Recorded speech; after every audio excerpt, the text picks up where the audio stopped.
broadcast cable TV if they're exporting out. Cable television, are we ready? Yes, we are ready. Excellent. I'm calling to order this hearing. This is a public hearing of the Committee of the Whole of the Council of the District of Columbia. I'm Phil Mendelson, Chairman of the Council and Chair of the Committee of the Whole. Today is Wednesday, June 29th, 2022. The time is 11:22 in the afternoon. I apologize to folks who've been waiting that we're starting a little late. This hearing is being conducted virtually. It is being broadcast live via Zoom video conference broadcast platform. It's also available on Council Cable Television Channel 13. And it is available, I believe, streaming live on the chairman's website, which is www.chairmanmendelson.com/live. The subject of this hearing is No Shots, No School for school year 2022-2023. The purpose of this hearing or roundtable, this oversight roundtable, is to receive testimony from government witnesses, including the Department of Health, the Deputy Mayor for Education, the State Superintendent of Education, the District of Columbia Public Schools, the Public Charter Schools, the State Board of Education, and Child and Family Services Agency regarding the state of student immunizations in the district, including the COVID-19 vaccine. But vaccines in addition to, not just COVID-19. As codified in the law, no student will be admitted to school unless the school has received certification of the student's immunization or approved exemption. Students will be disenrolled if their immunizations cannot be verified. Now, this has actually been in the law and the regulations for years.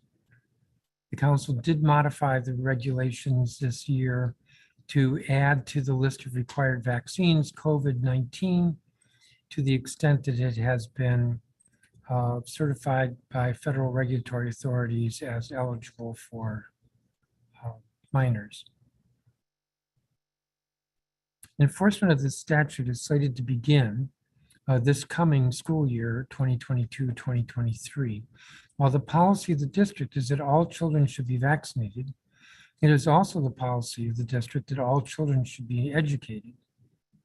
We have compulsory education in this city. Therefore, it is not a desired outcome for children to be disenrolled. Government witnesses are invited to update the council and the public on the progress of this statute's implementation and plans for increasing the immunization rate throughout this summer to ensure that all students in the district are primed for a successful school year and that students are not denied enrollment in the coming months because they don't have their required vaccines. That pretty much sums up what this hearing is about. Our usual order is to have non-government witnesses first and government witnesses, but we're going to have the government witnesses first because we want to be clear where we are as a government in terms of increasing the vaccination rate among our students and what strategies are being pursued to ensure that kids are not disenrolled. And then we will have the non-government witnesses, and I believe we have 8 of them. We've been joined by council members Vince Gray, Christina Henderson, Janice Lewis George. I'm not sure what order folks arrived in. I was last. I was first. Thank you. There you go. If there are opening statements, Councilmember Henderson. Thank you, Mr. Chairman. And let me begin by thanking you for holding this roundtable today and by thanking our witnesses who are here with us. Getting all of the district students vaccinated before the beginning of the school before the beginning of school year 22-23 requires an all hands on deck approach. I know that the council and our agency partners must collaborate, particularly around outreach, information sharing, and I'm looking forward to hearing about the current plan. I don't want the public to be confused that this is a conversation solely about COVID-19. It is not. For context, as of mid-June, over 28,000 students across DCPS, public charter schools, private, parochial, and independent schools were out of compliance with routine pediatric immunization requirements, not including COVID-19. So we're talking measles, mumps, hepatitis A, DTaP, polio, and a variety of different other things as well. I believe that all of us are here. We know that a child being in a classroom is the best place for them in terms of learning. And we know that we've had a lot of learning loss that have happened over the last 2 years due to the pandemic. However, what we don't want to happen is a outbreak of otherwise preventable illnesses while we are trying to catch up. And so routine pediatric vaccines are essential to children's well-being, essential to maintaining herd immunity and protect children who have legitimate health reasons for foregoing certain vaccinations due to an underlying health condition. I am alarmed that we have such a high rate of non-compliance on routine pediatric vaccinations. And so I'm hopeful that our agency partners can talk a little bit about what our plan is this summer to get us back to over 90% of 90% over compliance. The district is serving as a role model for jurisdictions around the country by passing and acting on legislation in terms of COVID, but we have a lot of work to do on just getting everyone up to date on their shots. So I look forward to the hearing today, and I appreciate the transparency and discussion that we'll have with our witnesses. Thank you. Thank you, Councilmember Henderson. Councilmember Gray. I'm pleased to be able to co-chair this roundtable with you as the chair of the Committee on Health. In my role as chair of the Committee on Health every year as part of our oversight, well, long before COVID occurred, we asked for our leaders to provide us with the rate of vaccination for district minors.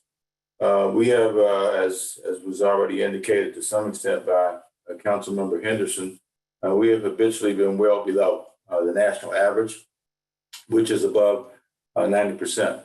We obviously want all of our children to be in class this fall and to be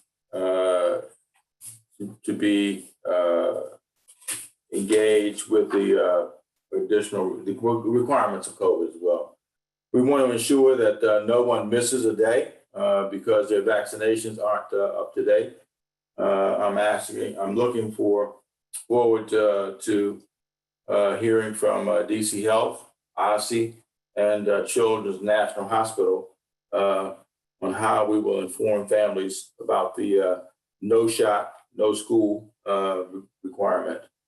We want to make sure that DC Health will implement and monitor our requirements and will affect and how this will affect our school beginning, which is just a matter of weeks off.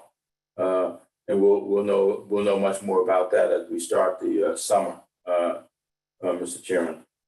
Finally, I'd like to know what resources will be in places for schools and families this summer and fall, Mr. Chairman. So I want to thank you, and I look forward to hearing from the witnesses. And thank you for joining me in doing this, Mr. Chairman. I appreciate that. Thank you, Councilmember. Councilmember Janice Lewis-George. Thank you, Chairman, and thank you to Councilmember Gray for co-chairing today's hearing.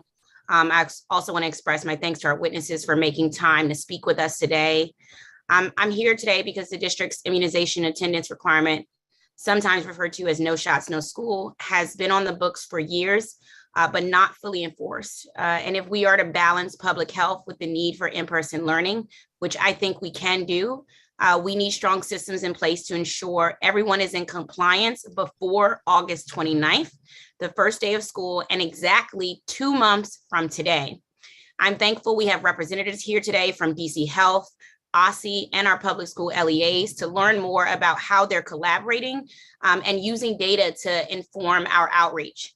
Again, I want to emphasize, I think we can do this and we must, and we can't allow outdated tracking systems to bar students from school, and we can't allow misinformation to keep families from feeling safe about getting all their required pediatric immunizations.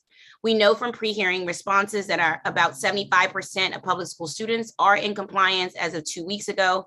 That's across DCPS and charters. We also know compliance rates are highest for schools in wards 2 and 3, which means we've got work to do, but we can do this. My questions today will mostly focus on how we plan to use the next 2 months to track progress and get our compliance rates up to 100%. For DC Health, my questions will be, is the doses system ready? How do we know? How are we tracking compliance and using data to inform targeted outreach efforts? For OSSI, what's the plan to get everyone in compliance over the next 2 months? How are we leveraging the various touch points we have with students over the summer, such as summer youth employment, splash parks, DPR summer camps, summer meals, et cetera, so that we can reach everyone? For DCPS and other LEAs, what are you doing to communicate with families and make sure your registrars get paperwork in order? And for DCPS, how are we using our school-based health centers to get students vaccinated over the summer? I agree with Council Member Henderson. This has got to be an all hands on deck approach to making sure students are in compliance by day 1 without a disruption to their learning. So again, I want to thank you to our witnesses and thank you, Chairman and Councilman McCray, for scheduling this important roundtable. I look forward to the discussion and getting some detailed answers that I can share with my ward for families and constituents. Thank you, Council Member Lewis George. Let me just double check that there aren't any other council members present. I'm going to call the 6 government witnesses. Dr. Assad Bandalay, who is the Bureau Chief, Healthcare Access Bureau at the Community Health Administration in the DC Department of Health. Paul Kine, who's the Deputy Mayor for Education. Dr. Christina Grant, who's the State Superintendent of Education. Dr. Brenda Elliott, who is Chief of School Systems and Supports within DCPS. Dr. Jessica Sutter, who is the Ward 6 representative and President of the State Board of Education. And Liv Bernstad, who's the State Board of Education Student Representative. And finally, Nicole Gilbert, who's Deputy Director, Office of Wellbeing at the Child and Family Services Agency, also known as CFSA. Dr. Bandalay, you would be first, and I apologize if I mispronounced your name.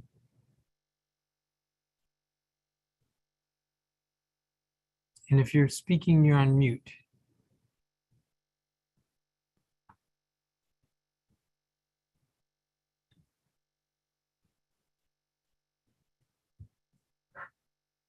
And if you're speaking, you're still on mute. All right, can you hear me now? Yes, sir. Somebody else in your room has got a computer on. How about now? Yes. All right, there we go. Sorry, we were actually trying to do it via phone. So we're sharing a slide deck here. This we'll kind of matriculate through that as we go through the testimony. But just want to start saying good morning, Chairman Mendelson, council members, and staff of the Committee of the Whole. My name is Asad Bandiali, and I'm a pediatrician and the Bureau Chief for the District of Columbia DC Health's Healthcare Access Bureau in the Community Health Administration. On behalf of Dr. Laquandra Nesbitt, Director of DC Health, I am pleased to offer testimony on the district's plans for No Shots, No School for school year 2022-23, and DC Health's efforts to expand access to routine pediatric immunizations for our school children. As challenging as the past 2 years have been for all of us, the impact of COVID-19 pandemic on our children has been even greater. Unable to interact with their peers and teachers in person, surrounded by worried adults, and facing an uncertain future, our children have overcome much. At DC Health, we believe the best place for children to learn is physically in the classroom. DC Health and many other public health professionals remain committed to doing our best to ensure children are as healthy as possible when they're in school. A core component of that is that what we're here to discuss today, immunizations. Jurisdictions in the US have had various forms of vaccine mandates for school children for over 100 years, starting with smallpox in the late 19th century. And every state in the nation currently has a vaccine mandate for school attendance. Vaccination of school children serves three important roles. First, to protect individual students from becoming infected with potentially severe or preventable vaccine illnesses. Second, to lessen the severity of these illnesses. And third, to reduce the likelihood of disease outbreaks in schools in addition to, should a child become infected. So while vaccines are extremely effective, they cannot protect us fully. And there are some kids who can't receive certain vaccines due to medical conditions. So overall, our goal is to maintain a population immunization average of about 95%. We're fortunate to have widespread access to pediatric vaccines here in the district due to a robust network of hospitals, clinics, and other immunization providers. Even still, DC Health has been long concerned about the district's children who are lagging their peers in other states as it relates to being up to date on routine pediatric immunizations, or RPIs. The COVID-19 pandemic added to this challenge of vaccinating our youth, as many families avoided in-person medical care over the past 2.5 years. As of June 2022, the percentage of students in the district known to be in compliance with RPIs, based on data available to us, is about 73%. That number makes the district schools vulnerable to outbreaks of vaccine-preventable diseases, particularly measles or whooping cough. In 2021, this council added a requirement that all children and adults in public schools be vaccinated against COVID-19. Importantly, this requirement is in effect when there is full authorization from the US FDA for the vaccination. And so for the moment, that applies to youth ages 16 or older. Currently, about 78% of these youth are known to be fully immunized against COVID-19, and about 91% have at least initiated the primary series. These statistics come from the District of Columbia Immunization Information System, or DOSIS, a digital registry of immunizations provided to district residents. While this is an excellent registry, which has recently been upgraded, we know that this data is incomplete. Vaccinations received by children in other jurisdictions or from the small number of healthcare providers not yet connected to DOSIS may not be included in it. Still, DOSIS is what schools will use to determine if children are compliant with their vaccinations. And in the absence of information about vaccination, they can only assume that children are not protected and direct them to healthcare providers to get documentation and, if necessary, vaccinations. DC Health, in collaboration with our provider community, and education partners, have developed a robust plan to maximize access to RPIs and COVID-19 vaccinations this summer. The plan has 4 elements: outreach and awareness raising, expanding access to vaccines, engaging providers, and engaging the community. DC Health has already begun reaching out by phone and mail to all families with children currently out of compliance with RPIs. While our live caller outreach and personalized letters will be prioritized for children aged 4 to 6 years, we anticipate contacting as many as 29,000 children through August of 2022. Live calls will be made to at least 6,000 families of children identified to be missing immunizations. DC Health and Children's School Services will send roughly 22,000 non-compliant letters to families of children over the summer, again, prioritizing ages 4 to 6 and then moving on from there.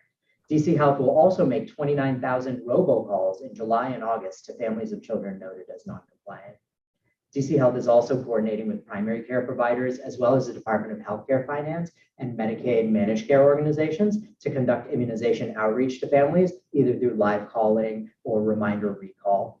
Finally, DC Health is coordinating a media campaign to raise awareness amongst the broader community of the importance of vaccination, and has sent out well child brochures and generic immunization postcards to upwards of 53,000 children as they wrap up the school year. This message to parents is simple: have your healthcare provider give your child any vaccinations that are due, and complete the form documenting all vaccinations that your child received. For some children, documentation of vaccines they've already received is all that will be needed. But raising awareness is just the first step. We're also working to make sure that immunizations are accessible to all families in the district. We're working with pediatric providers to have expanded vaccination-only visits in clinic, since we know the best place for children to be vaccinated is at their medical home. This will add vaccine appointments above existing capacity. We're also opening up our 7 school-based health centers for more than 90 clinic days of vaccination appointments for all district children, not just students at those schools.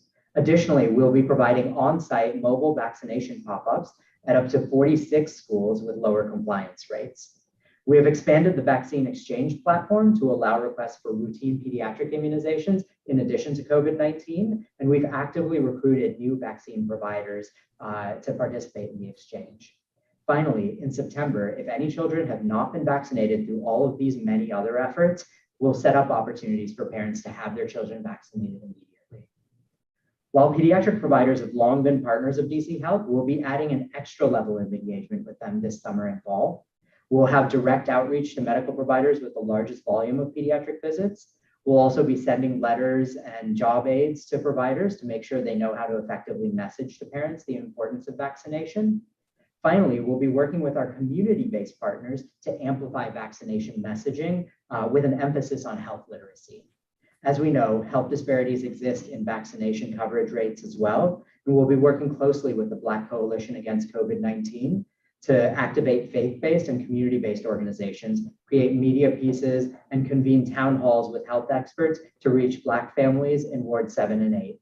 We'll also continue to work in engaging with the advisory neighborhood commissions and other routine outreach, as well as expanding our social media presence, both as an outreach tool and a way to understand concerns and feedback from community members. While our goal today is to get all kids vaccinated for this upcoming school year, it's important that we look ahead as well. For example, over the longer term, we'll continue to refine doses to ensure it's compatible with other states, such as Virginia. We've already connected with Maryland, and it's able to connect with as many electronic health records systems as possible. And this will reduce the chance of missing data for those vaccinated in other jurisdictions or with providers that use an EHR that's not yet connected. We'll provide technical assistance to primary care providers to improve vaccine uptake. And finally, we're working on creating both internal and public-facing dashboards so we and our partners can monitor vaccination coverage in real time. I want to thank Council for raising awareness of the importance of immunizations, not just for school attendance, but for our public's health. I'm available for any questions you have. And thank you for bearing with me. I know that was long. Thank you, Dr. Bandioli. Paul Kine, who's the Deputy Mayor for Education. Good morning, Chairman Mendelson. Are you able to hear me? Yes.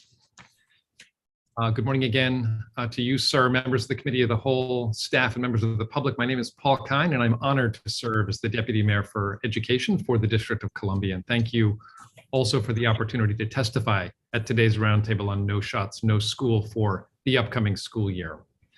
While this hearing is focused on school year 22-23, I did want to start by recognizing the heroic work of our school leaders, teachers, and staff throughout this challenging and atypical year as they navigated the mercurial course of the pandemic, and to applaud the incredible progress we've made thanks to our collective efforts and partnership. Now, as vaccines have become widely available and the pandemic has transitioned to an endemic phase, we've been able to keep schools open and keep children and staff protected from serious illness.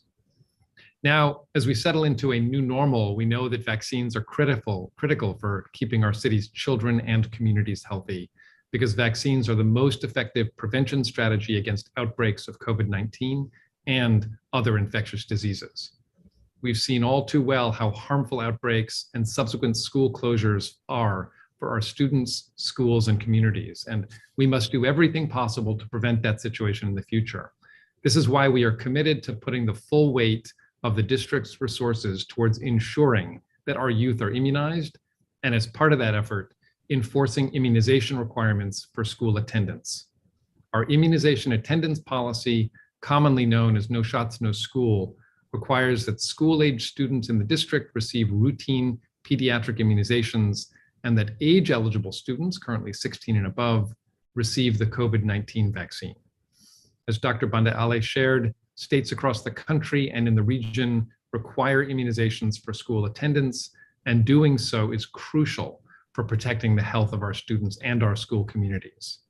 Therefore, as Mayor Bowser emphasized in a press conference earlier this month, DC will enforce No Shots, No School for school year 22-23. In our work on the No Shots, No School initiative, the DME coordinates closely with our public health partners and across the education cluster, including with OSSI, DCPS, charter LEAs, and CFSA, agencies whom you will hear from today. Our work on No Shots, No School is a prime example of the coordination that is so critical for government to be effective in delivering results for residents. In this case, while DC Health establishes the district's public health guidance and policies, provides expanded access to immunizations for district residents, and oversees outreach and communication campaigns, OSSI develops policies for the education sector specifically and leads the work to support LEAs and schools in implementation. DCPS and charter LEAs, in turn, develop and implement plans that meet the needs of their communities. Our government agencies are working closely together with clear roles and responsibilities. This collaboration also allows for learning and adaptation across sectors. For example, we are drawing from the experience of LEAs like KIP DC, who you will hear from later on this morning, that led the way on enforcement of No Shots, No School this school year. The presentation we've submitted to Council outlines our initiatives and strategies in more detail, and we look forward to sharing more information at today's roundtable.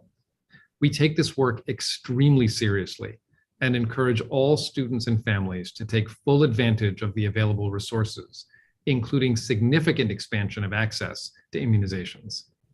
This is challenging work. We do not want any child to miss school, which is why we are focused on proactive, coordinated efforts to provide information and education about vaccines, to facilitate easy access to immunizations, and work closely with families through the compliance window. We believe the combination of the enforcement of No Shots, No School and our coordinated efforts around immunization outreach, access, and support will yield the results we all want.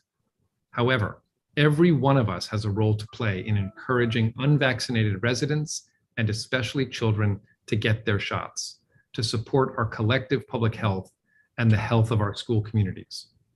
Thank you for your engagement on this issue, and I look forward to taking any questions you might have.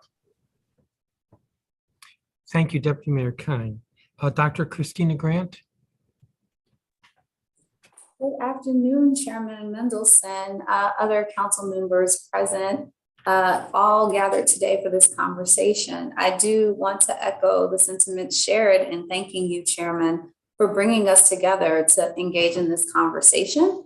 Again, my name is Dr. Christina Grant, and I have the pleasure and joy of serving as the State Superintendent of Education here in Washington, D.C. I want to echo Deputy Mayor Kine's sentiments by first sending a tremendous thank you to our parents, our children, all of our staff and leaders across the district.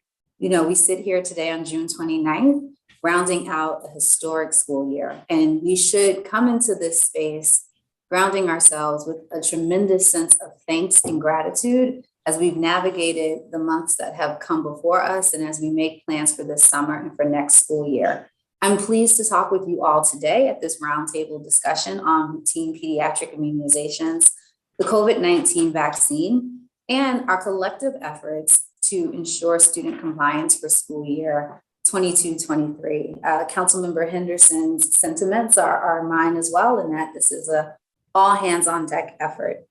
The Office of the State Superintendent of Education recognizes that healthy bodies and minds are the foundation of academic success, and that schools play a vital role in keeping our students safe, healthy, and ready to learn.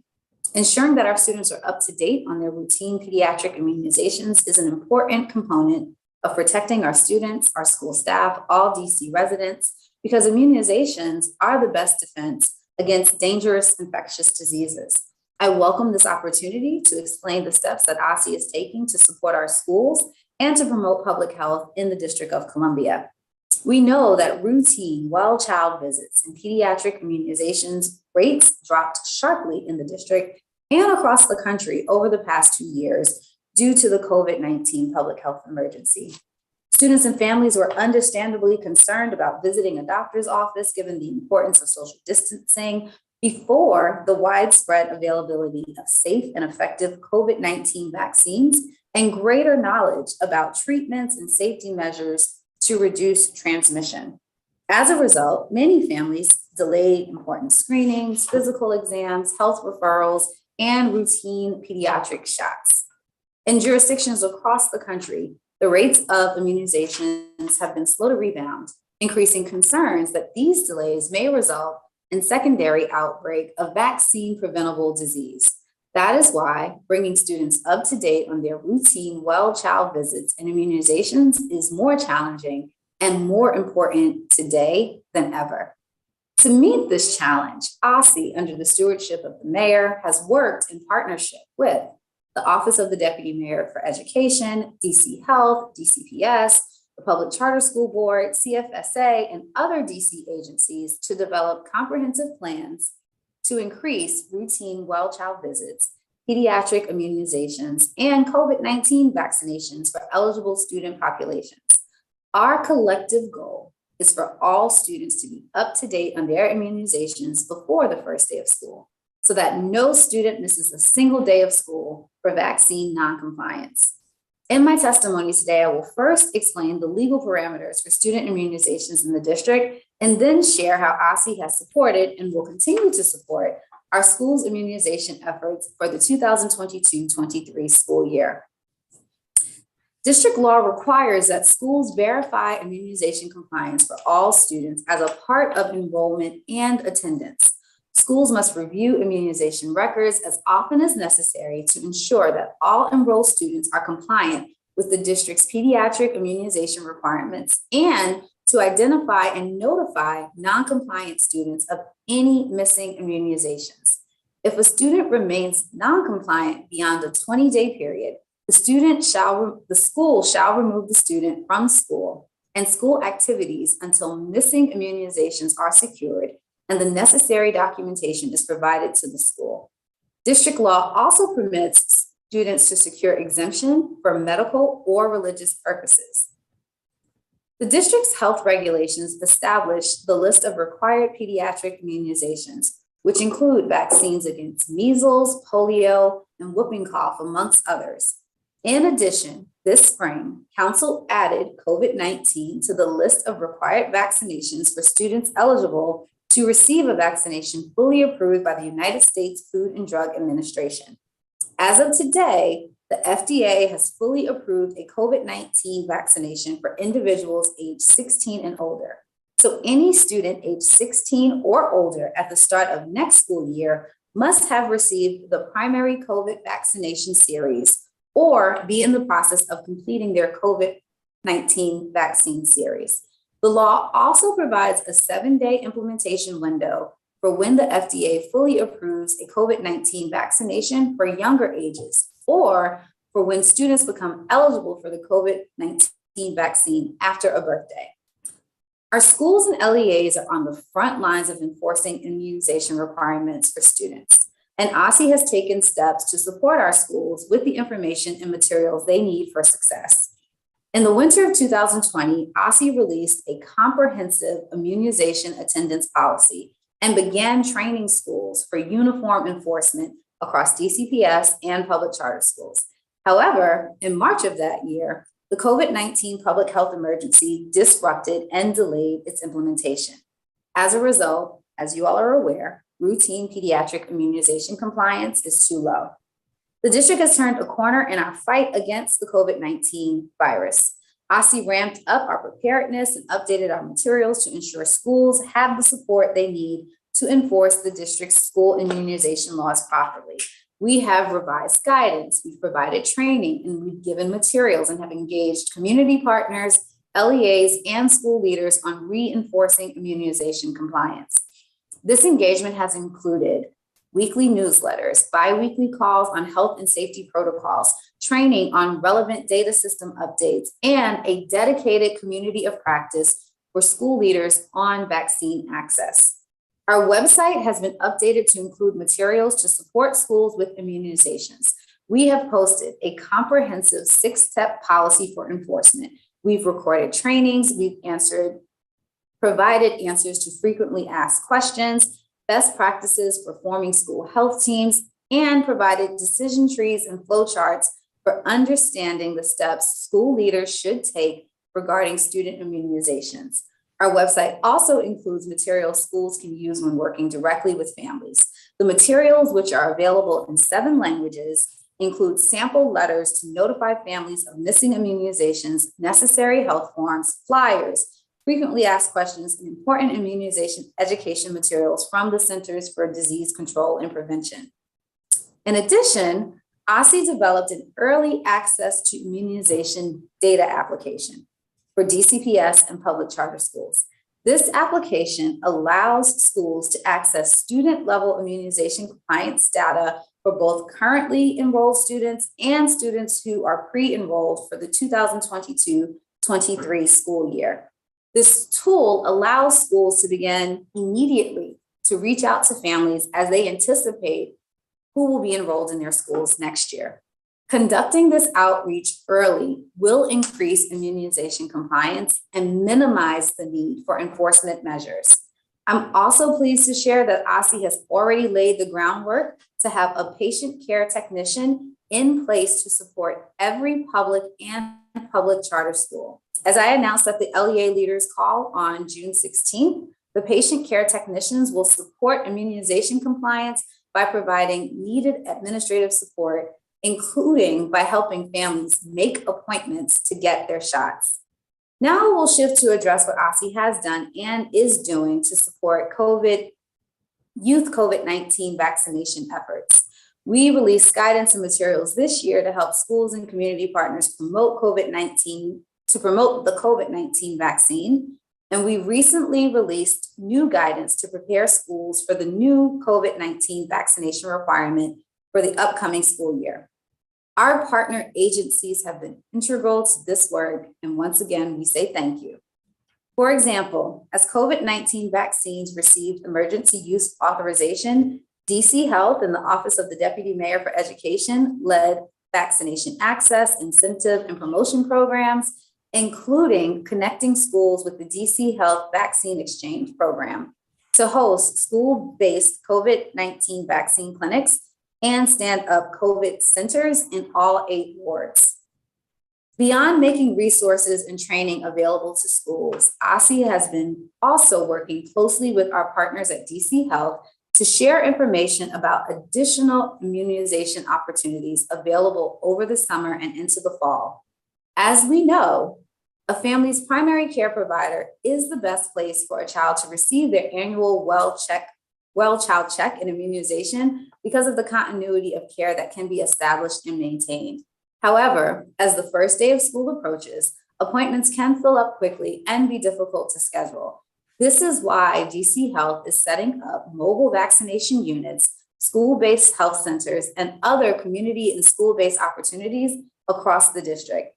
Once again, OSSI is grateful for the collective work that we are leveraging with our community partners, including Immunize DC Coalition, the Healthy Youth in Schools Commission, the State Board of Education Student Advisory Committee, managed care organizations, and local health care providers.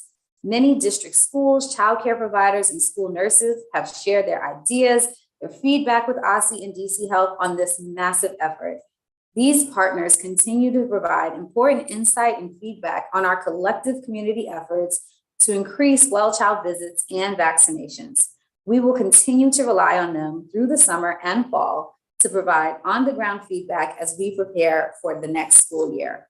In summary, OSSI understands the challenges in front of us and has already done a tremendous amount of work to prepare for student immunization compliance for the 2022-23 school year. This work will not stop over the summer, and we are eager to continue working with our schools, our families, our community partners, and health providers to ensure that our students are ready for the first day of school. While perfect compliance is the goal, we also must be realistic about our expectations. This means preparing our schools to act when a student has not received the required immunizations by enforcing the immunization attendance policy and connecting our families to vaccines. Again, I appreciate the opportunity to share the many steps that OSSI is taking to increase vaccine compliance for the 22-23 school year. Once again, a tremendous thank you to our entire school system for everything they've endured this year and all of the work we will do together to be prepared for next school year. Thank you once again, Chairman Mendelson and Co-Chair Councilmember Gray, for the opportunity to speak with you all today. And I too look forward to answering your questions. Ooh, thank you, Dr. Grant. Dr. Brenda Elliott.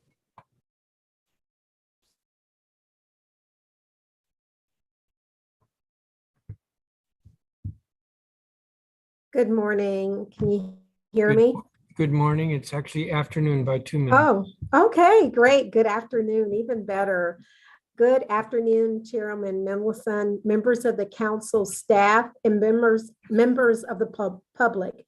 I am Dr. Brenda Elliott, Chief of the Office of School Improvement and Supports for DC Public Schools, and I'm honored to testify before you on the critical topic of required immunizations for school year 2022-23.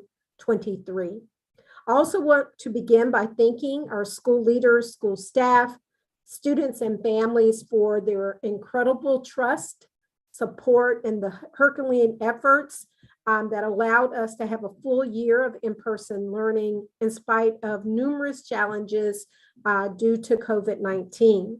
I want to begin by saying that vaccinations are safe, effective, and help ensure our students can learn in person. DCPS will fully enforce no shots, no schools next school year. As our city partners have said, at DCPS, we want our students to be healthy and in school each and every day, safely learning. That's why this past year, DCPS hosted over 30 vaccine clinics at our school, and we continue to work every day to expand access to vaccinations and ensure families know about the legal requirements for all students to be vaccinated. We are working diligently to reach our families and connect them to resources and vaccinations, as we don't want any child to miss school. DCPS Central Services has already begun training school registers and school nurses on vaccination requirements and enforcement expectations for the upcoming school year. We regularly send out district-wide reminders and support DCP Health's communication efforts. We are preparing postcards for families who are out of compliance and targeting extensive supports to families who need extra assistance. In August, for example, we plan to host a telethon for English language learner families to assist them with making vaccination appointments. And because a significant percentage of our non-compliant students specifically need their HPV vaccine, we are hosting a targeted HPV vaccine campaign in July that began immediately following the last day of school. At the school level, enrollment teams are monitoring the completion of the universal health certificates. If there is an outstanding record, school-based health service teams are reaching out to families via phone calls, letters, and emails this summer.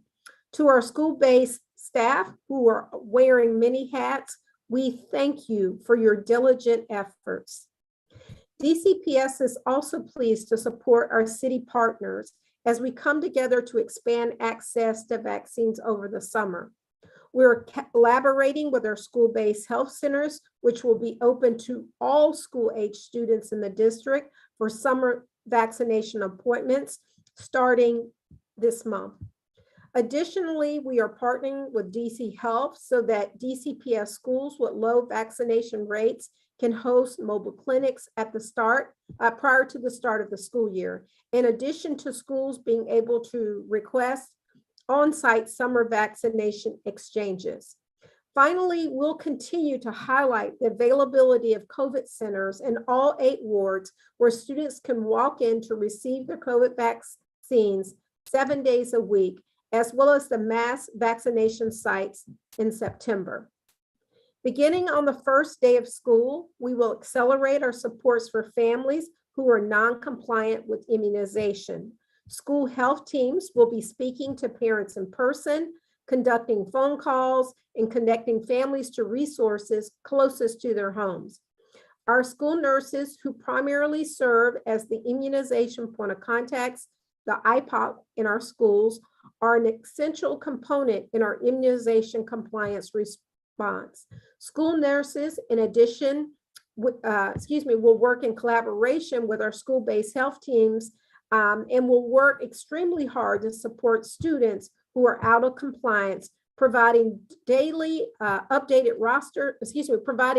rosters on a daily basis so schools can ensure timely, accurate data outreach. We have a robust plan of outreach and touch points planned with our families over the summer. And from day 1 to day 20 of school, these compliance efforts will be put in place. This complements the public outreach and communication work led by our partners at DC Health, which you have heard about today. Once school starts, schools will regularly review the updated compliance rosters and provide targeted outreach to families that are not on target with the required immunizations. We will follow the law and notify families that students who do not have the required vaccinations will not be allowed to continue to attend school on the timeline consistent with the legislation.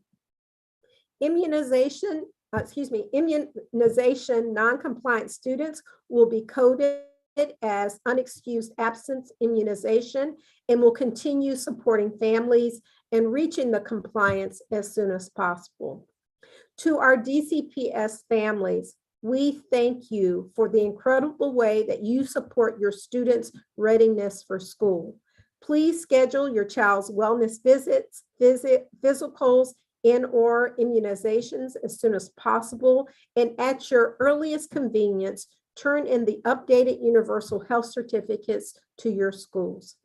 Thank you for the opportunity to testify, and I'm happy to answer any questions that you may have. Thank you, Dr. Elliott. Dr. Sutter. Good morning. Good afternoon. Good afternoon. Mr. Chairman, members of the council and staff, thank you for allowing the DC State Board of Education to testify today on No Shots, No School. My name is Dr. Jessica Sutter, and I have the honor to serve as the Ward 6 representative and president of the State Board. While all youth vaccination efforts are important, today, the State Board's testimony will focus on youth vaccination efforts related to mitigating the spread of COVID. Since the beginning of the pandemic, the State Board has worked to fully understand how changes in school guidance on COVID have affected families across the district. At the State Board's January 19th public meeting, residents like Becky Ballard testified, "Our focus should be on vaccinating all students and teachers and doing everything we can to keep classrooms open for all students, especially our youngest learners who have the fewest coping skills to manage quarantines." At the end of January 2021, the State Board surveyed more than 1,000 public school teachers, representing every DC public school and a majority of public charter schools. At that time, almost half of those surveyed continued leaving the profession because of the challenges of teaching during COVID. Over 75% of responding teachers indicated they were very uncomfortable with in-person learning in the absence of full student and teacher vaccination. A lot has changed since January 2021, including the widespread availability of vaccinations for all ages. But this information tells the board that teachers need and want safe spaces for both themselves and their students. The most recent rates of immunization from DC Health indicate that only 75% of DC residents ages 16 to 17 have completed a full primary series of COVID vaccination. According to the LEA guidance from OSSI, which you just heard Dr. Grant speak about, all students age 16 and older are required to receive the primary series of the COVID-19 vaccination in time for the start of the 2022-23 school year. While students under age 16 are not currently required to be vaccinated before the start of school, the rates of vaccination for these age groups are also less than ideal, especially for our Black student population. Only 59% of Black students ages 12 to 15 and only 26% of Black students ages 5 to 11 have completed a primary vaccine series. The State Board strongly believes that vaccination continues to be the most powerful tool we have to combat the ongoing pandemic. We also understand there are fears and misinformation circulating about getting vaccinated, and that each family has individual health concerns and unique factors that can influence their decisions about vaccination. Members of our Student Advisory Committee report that students also do not currently have the information they need about vaccinations. I'm now going to turn over the remainder of our testimony to our student representative, Lieve Bernstad. Good afternoon, Mr. Chairman, members of the Council of District of Columbia, and staff. My name is Lieve Bernstad. My pronouns are she, her, hers, and I'm one of 3 student representatives on the DC State Board of Education, a co-chair of the Student Advisory Committee, or SAC, and a rising senior at Capital City Public Charter School. As part of the work of the SAC, which meets virtually the first and third Monday of every month, we are working to debunk myths and inaccuracies around the COVID vaccine. In our many discussions with students across the district, the SAC has found that the barrier for many is lack of information about the vaccine, resulting in inaction. Some students are concerned about side effects, express distrust in the government, or think they will be fine without getting vaccinated. And while some of my peers believe in the efficacy of their vaccine, their guardians are not allowing them to receive it. Others that may want to get vaccinated say it is hard to find vaccination sites that fit into their busy schedules to receive it. In February 2022, the SAC published a citywide survey. Part of this survey asked students about their biggest concern regarding COVID safety at their school. The responses were diverse in content, but one frequently received concern was about the lack of students, my peers, that were vaccinated. Students noted that concerns regarding COVID and the vaccine were not only manifesting in physical illness, i.e. like actually getting COVID, but amplified emotional stress. The SAC wants to ensure that we are always fighting for all students, regardless of their physical abilities or health. This means that students who are immunocompromised or live with someone who is should have equal access to be able to go to school in person and not risk getting or spreading severe illnesses like COVID. As students, we know that the only way that this is possible is if as many students as possible are vaccinated before the start of the 2022-23 school year and encouraged to follow other and all COVID safety procedures. At this time, the SAC is committed to increased communications and social media campaigns about the importance of vaccinations and COVID safety. We look forward to having you all follow along and engaging with us in this work over the summer. In closing, the fact of the matter is that scientifically, the benefits of the COVID vaccination and others largely outweigh the risks. We are happy to learn that the mayor is making efforts to expand vaccination sites across the city, making vaccinations more accessible to residents, and strongly encourage families to take advantage of this opportunity before the start of the 2022-23 school year. We want to thank the council for this time, and we are more than happy to answer any questions you may have. Thank you, Ms. Bernstad and Dr. Sutter. Nicole Gilbert. Good afternoon, Chairman Mendelson, council members and staff. My name is Nicole Gilbert, and I'm the Deputy Director of the Office of Wellbeing for DC Child and Family Services Agency. I'm joined today by Cheryl Durden, who is the Administrator for Health Services. Thank you for the opportunity to testify before you today on the district's plan for No Shots, No School 2022-23. And to provide information on how CFSA can support this law. CFSA is pleased to join this district-wide effort to provide education and support for families with the understanding the requirements of the vaccination law. CFSA's primary role in these efforts will center around awareness, education, and family engagement.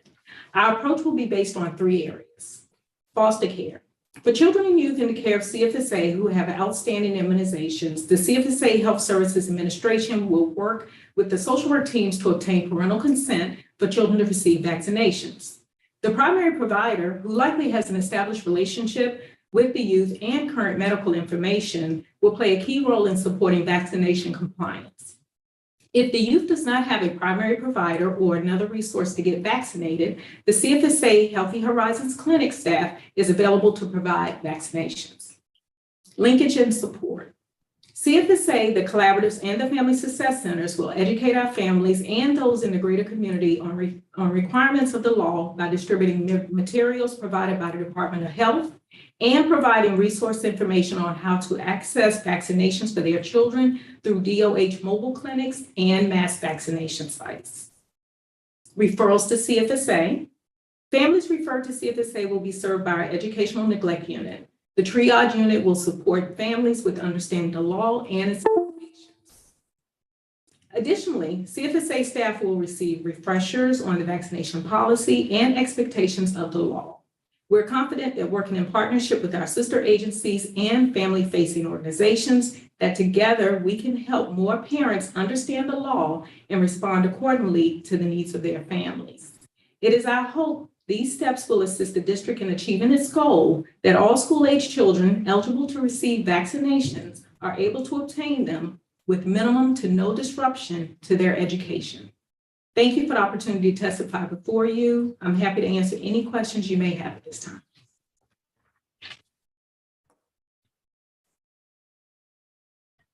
Thank you, Ms. Gilbert.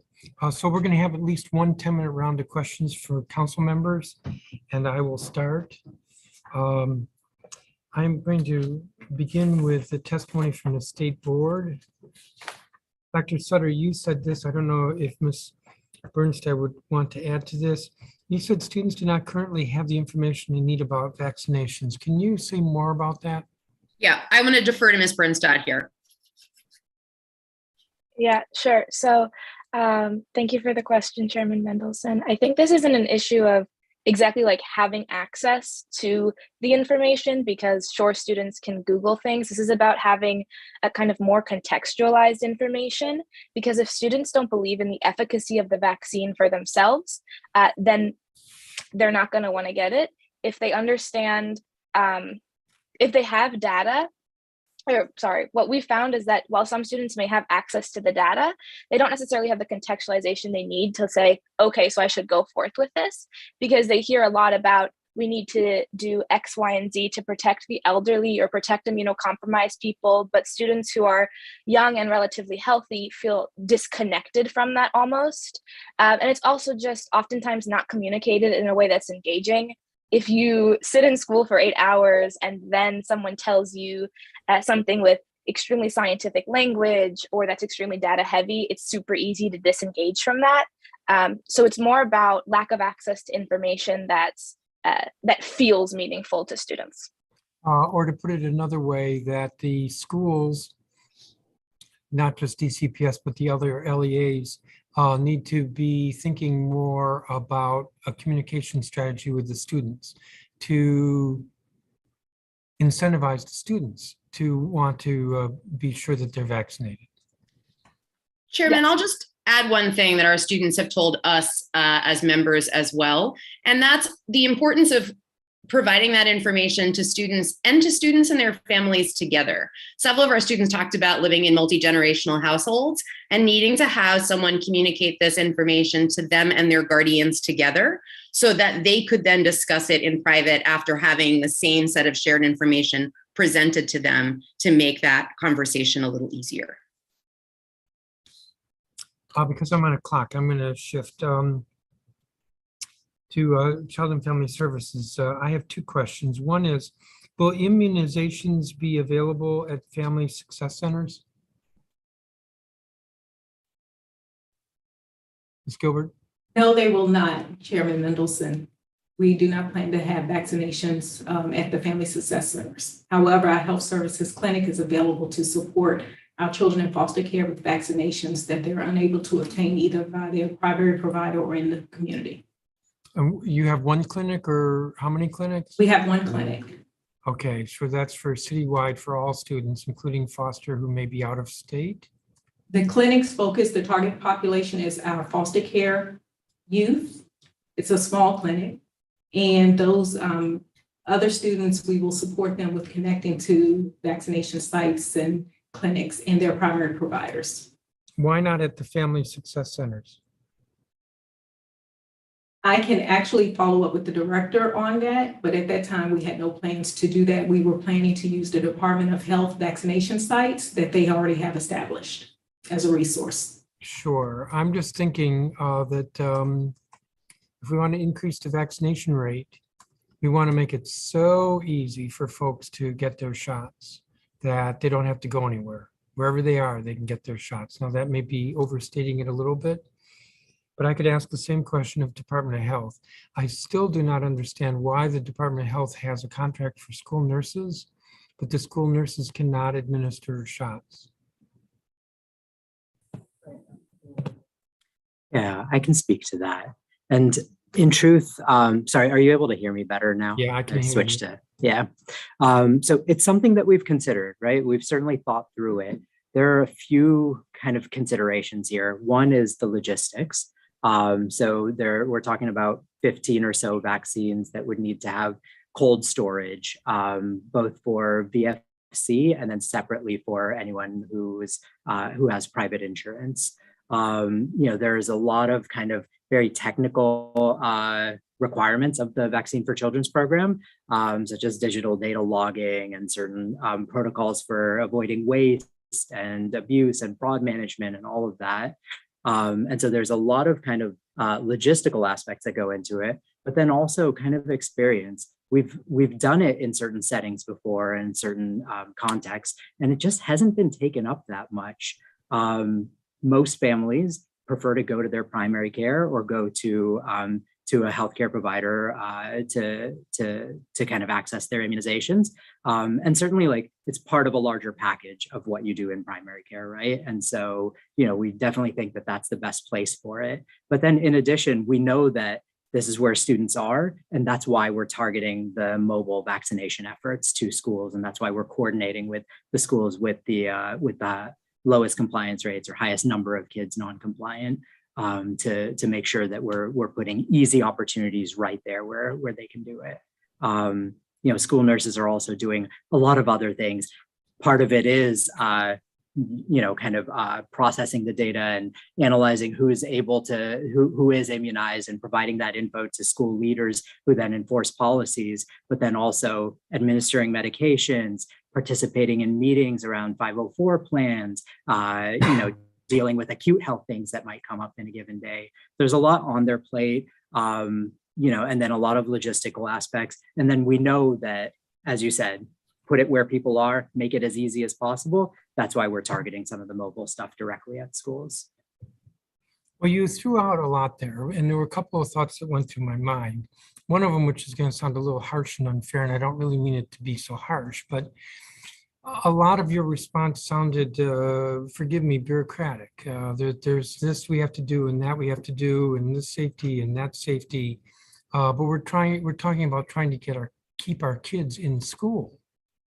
And so maybe, again, forgive me for sounding so harsh, maybe the bureaucracy is a little bit, or the red tape has to take second fiddle to the primary need to get kids vaccinated. The second thought that goes through my mind is I was talking to some parents earlier. I mean, I think the mobile unit sounds great. They were saying, they don't want to use a mobile unit.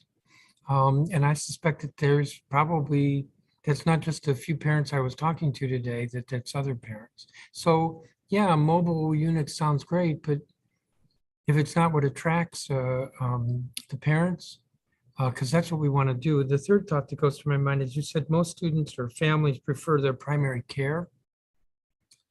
So I was thinking the statistics you put out were 73% of kids are vaccinated. Most kids are vaccinated. This hearing is not about the most. This hearing is about the 27% who are not. And I know it doesn't extrapolate exactly the same, but that's 27% of kids who don't prefer their primary care physician. So that's who we need to reach. I just think, in looking at some of my colleagues nodding their head when I asked the question, that the Department of Health has got to figure out how to get vaccines into the schools and make this so easy that there's just no barrier for a kid to get vaccinated in terms of the school nurses. I have 1:44 left. I don't know if you want to say anything in response. I had another question for CFSA. Dr. Bandili, did you want to say anything? Sorry, I was just unmuting. Yeah, no, and I certainly appreciate your feedback. Like, our primary response is certainly not about the bureaucracy of it.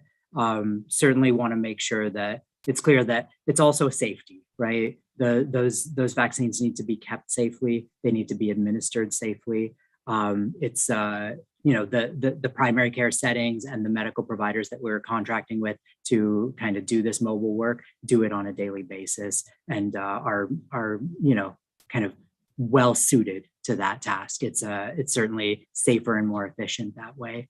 That being said, certainly appreciate that mobile isn't going to be the thing that catches everyone, and that's why we're adding vaccine only visit capacity in primary care, opening school-based health centers, among other things as well. And down the stretch, anyone that didn't get caught by any of these efforts, we'll make sure that we have just on-demand immediate vaccination available. Well, I'm hopeful my colleagues to follow me here will reinforce what I said about the nurses in schools. For CFSA, so part of your strategy is referrals. And I know the parents don't like referrals. I think that we need to CFSA has got to figure out how to overcome that stigma. But can you just say more about how we can use the lever of CFSA to help increase the vaccination rate? Sure. One of the approaches that we're going to take is to really work to engage and educate the families. And in the event that we receive a referral that's related to this issue, when we're able to work with the family one-on-one, usually we're able to obtain additional information that's needed in order to help them mitigate any of the barriers that they're having that may prevent them from compliance with the law. And so we really want to work with them one-on-one to help them work through some of those issues. So sometimes it's around the education, not quite understanding. I know the school system is very large, and sometimes it's about myths and some of the fears. And so we have staff that are specialized to work with these families that will help them work through this on a case-by-case basis. Have you gotten referrals in the past regarding vaccinations, or will this be a new thing this fall? This would be relatively new to us. So to my knowledge, we haven't received referrals related to vaccinations. Well, I think your role is going to be important here. Not that I want to see kids get caught up in CFSA, but you do have the skills to talk to parents, and I think that'll be important. Councilmember Henderson, questions? Thank you, Mr. Chairman, and I do echo your sentiments around school nurses.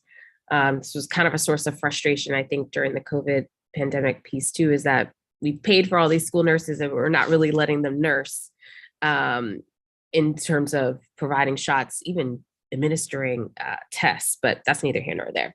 Dr. Bendelay, I wanted to sort of go through your testimony, and I appreciate you sort of outlining what I think is a good plan on the part of DC Health, but you didn't provide us with any dates. So how can we help in this regard? So for instance, you said we are opening up 7 school-based clinics for 128 clinic days for vaccine appointments. When does that begin?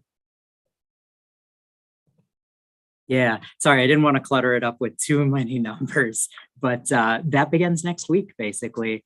So July 5th through August 26th, those school-based health centers will be open.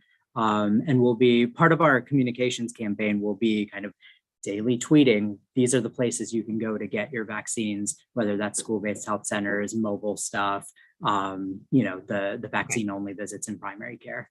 Okay. And you guys, I'm assuming if this starts next week, you already have the location. Is there some sort of graphic that you can share with council members so we can put in our newsletters, send it out to associations, et cetera, on that? Because, for something that begins next week, today's the first day we're hearing about it, and come on. Same with, we will be providing on-site mobile vaccination pop-ups to 46 schools with lower compliance rates. How is that getting scheduled? Like, when does that begin? Yeah, so that also takes off next week. Those have already been scheduled and picked out. We've sent out the list of schools to school leaders, and basically all we're coordinating with the mobile health providers. So the school health suite will be helping to, so that's school nurses and health aides will be helping to book those appointments. Okay. And then mobile providers will be coming through and kind of doing what they do and kind of trying to get as many shots for as many children as possible.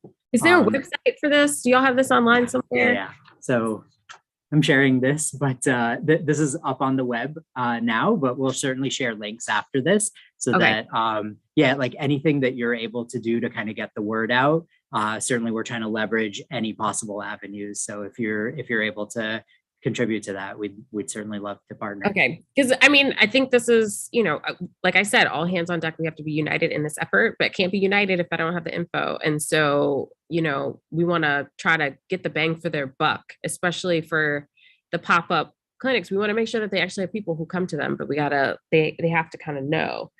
On that, Dr. Elliott, I wanted to ask, so in your testimony, you mentioned that DCPS will begin an acceleration with families that are non-compliant on the first day of school.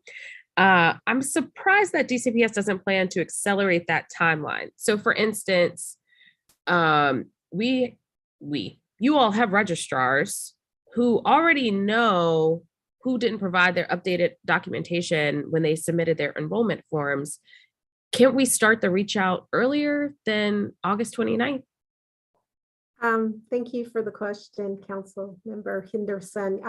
Yes, so we are starting outreach now. That's not the day that we're starting when I said the first day of school. Okay. What I was hoping to express is that, once we have all of the folks, all of our students who have submitted their enrollment packets, their updated universal health certificates. Once we have all of that information and we run our roster, and we have a roster of the non-compliant students, and we're starting that countdown, that is when we're going to do really specific, intense, targeted support for folks that are now on that clock, that they got 20 school days to reach compliance. So that is what I was speaking about. We have a lot of things planned for this summer for non-compliant families and collaboration with DC Health and our other partners. But I was really speaking to the specific targeted support once the clock starts ticking.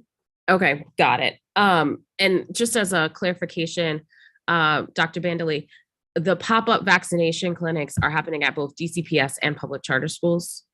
Okay, so for Dr. Elliott, I assume that your school leaders will be sending out notifications to families, hey, here's your opportunity to get X, Y, or Z taken care of. Yes? That is correct. We have a number of communication strategies, including emails from our chancellor, robocalls from our principals, specific outreach to by phone for non-compliant families. So there are many mechanisms that we're going to use to be sure folks have, including, I'm sorry, we'll be posting that information on our website, tweeting it, including in our Facebook page as well. Awesome. So, what I have experienced with at least this first week of the under 5 COVID vaccine being available to people, many families, as Dr. Bandely said, originally were like, let's just go to our pediatrician. And then they realized that they couldn't get the appointment that they wanted with their pediatrician because it was full. And as more families started to talk to one another, they realized that the COVID centers actually were a good option because there was no wait, in and out. DC Health, this will give me my public opportunity to say, I think you all did a really good job in terms of providing toys and things like that for handling the under 5 group. And so I feel like that's going to be a similar situation here where people feel like, if I'm doing routine immunizations, I need to see my doctor because I also want to get my physical form signed and all that kind of stuff. But if we have an alternative option where people can get all that stuff done, I think even last summer, DC Health partnered, some schools partnered with Children's and they had the dental mobile clinic. So it was like a one-stop shop, get it all done. And I think that's for a lot of families is good for them. My clock is ticking. Dr. Grant. Okay. So according to the data that was provided by the Deputy Mayor's office in their, the vaccination deck plan, we're seeing some alarming rates of non-compliance out of private and parochial schools. And I think for some of it may be for religious reasons, but it could just be because folks feel like they can go rogue in the independent school world. What's happening here, and what's the communication to those school communities? Good afternoon again, Councilwoman. Thank you so much for the question. It is a part of our collective effort to make sure that this enforcement guidance, compliance, all of our conversations are also being made clear to our non-publics. I have sent the same communication I've shared with all of our public and public charter schools to the private and parochial community, expressing our expectation that they too will come into compliance with this law and this process. We will be providing them the same levels of technical support around communications to families, guidance. They will have access to technical support from our individuals here to ensure that they too are addressing the concerns and coming into compliance. And so we have not forgotten them in this campaign. Okay. Now, for individuals who are opting out for religious reasons, who is the entity amongst you all in the cluster who evaluates those requests? That would be DC Health. Okay. I don't want to go down that road because, don't want to go down that road. All right. Dr. Bandelay, I also wanted to ask, you talked about the dosage system not necessarily being 100% in communication with Virginia yet. So if somebody is getting their, if they're seeing a primary care provider there, it won't automatically feed. What's the timeline for us working that out with our neighboring jurisdiction? Yeah. So that's going to take a while. We've certainly reached out to get that process started. I can tell you that probably a larger number of people actually go over the border to Maryland and get immunizations there. And that's partly why we prioritize Maryland. So now we've got a live feed with Maryland. We get COVID and routine PEDS data through that. Kind of continuously do data checking to ensure the quality of the data that comes through as well. Okay. In terms of the vaccine exchange program, I think it's great that we're widening this to allow for routine immunizations to be part of it as well. If you could remind the public, is there a minimum number of individuals that you wanted to be in order for an event to be approved? Did that make sense? We guarantee that at least 50 people are going to be here at this date and time type deal? Yeah, certainly for the partners that service those exchange events, the more people, the better. But we haven't set a minimum cap on that. So, whoever the partner may be, if you feel like you would like to have mobile vaccination service come, you can always put in a request through the vaccine exchange. Certainly, that would include our education partners, schools as well. Okay, I'm over my time, but I'll be looking for whatever link, flyer, graphic, social media. If this is starting on July 5th, we want to make sure bodies are there. Thank you. We'll share stuff over soon. Thank you. Councilmember, I should have said this earlier. I'm going to have a second round of questions. And if I have a second round, that means you get a second round. Great, thank you. Councilmember Gray. Thank you very much, Mr. Chairman. I'm delighted to be here, as I indicated. I do want to start with you, Paul, if you don't mind me asking you a couple of questions. I would like to know, what role will the chancellor play in being able to facilitate making sure that we address some of the potential non-compliant issues that would be affecting our children, their families, in our upcoming school year. So can you address that, Paul? Certainly, Councilmember, thank you for the question. As we've said, we are planning on enforcing. We are starting down the path towards enforcement with this robust communication, outreach, and access plan, because we're hoping to get lots and lots of those families that are not yet in compliance into compliance before we reach the stage of enforcement, which is the last of many steps. The chancellor's role in that is he is responsible for ensuring that his families and students are in compliance, and then for enforcing this rule if they're not. So we looked at the chancellor as we looked to the head of all the LEAs across the city, including the charter LEAs, to adhere to the terms that OSSI sets forth around the attendance regulations and the enforcement of no shots, no school. So that's his role. Well, I've looked at the data and it's discouraging in some respects. When you look at, over the last, let's say last year, look at the data and where we are and where we should be, where we hope to be, let's put it that way. What is going to be done to be able to improve outcomes for compliance, Paul, from where you sit? Yeah, thanks, Council Member. It's an important question and one we've been focused on for many, many months. From my office's perspective, we are ensuring that we're all working incredibly tightly together to get the communications out, to get the expanded access for families, to build the kind of understanding, including some of the contextual understanding that our student representative, Liv Bernstead, talked about so eloquently earlier. And we have this plan, lots of which Dr. Banda-Ale shared in his presentation in terms of expanding access. The superintendent has spoken now at some length about all of the assistance that's going to schools, because schools are clearly on the front line of all of this work.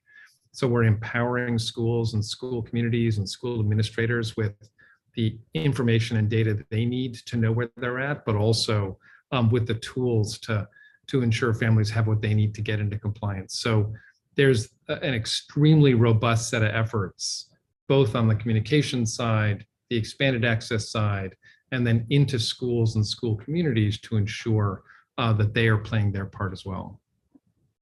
Do we have, Paul, do we have in hand the actual plan at this stage?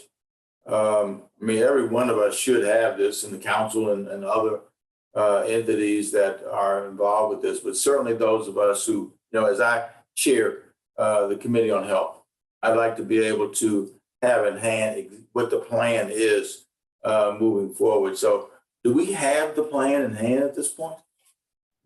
Yes, you do, Council Member, in the following way. My office provided in advance of this hearing something called the Youth Vaccination Plan. It's a document that provides a lot of details about the work that we have done so far, but also all of the plans for the rest of the summer and into the school year are listed there. Transparently, I'll share that we haven't, for example, put all of the dates, for example, as Councilmember Henderson was talking about earlier. So those things are available in a series of other artifacts and websites and one-pagers that we will also provide to all the council members' offices. But you do have a very lengthy PowerPoint document called the Youth Vaccination Plan, which I think will answer many of your questions and give you a very good sense of the overall shape of the program. And if I can interrupt, we just sent that, my staff just sent that or resent that to you, Councilmember Gray. Okay, thank you very much, Mr. Chairman. I want to make sure that we have it in hand as well, Paul. I want to thank you for that. And what monitoring tools will be in place to be able to actually track how we are complying with the commitments that we've made? I want to understand that. Okay. Yeah, thank you, Councilmember, so much for that question as well, because we are making sure that our approach is extremely informed by the data, the compliance rates at individual family levels, but also at the school levels. And as you will have heard from Dr. Banda-Ale and Dr. Grant, we are actually putting more resources and doing more, putting more energy into those schools and locations that we know have lower compliance rates. And our primary tracking tool is the DOSIS data system that Dr. Banda-Ale talked about. I'm sure he'd be happy to talk more about that if you have specific questions.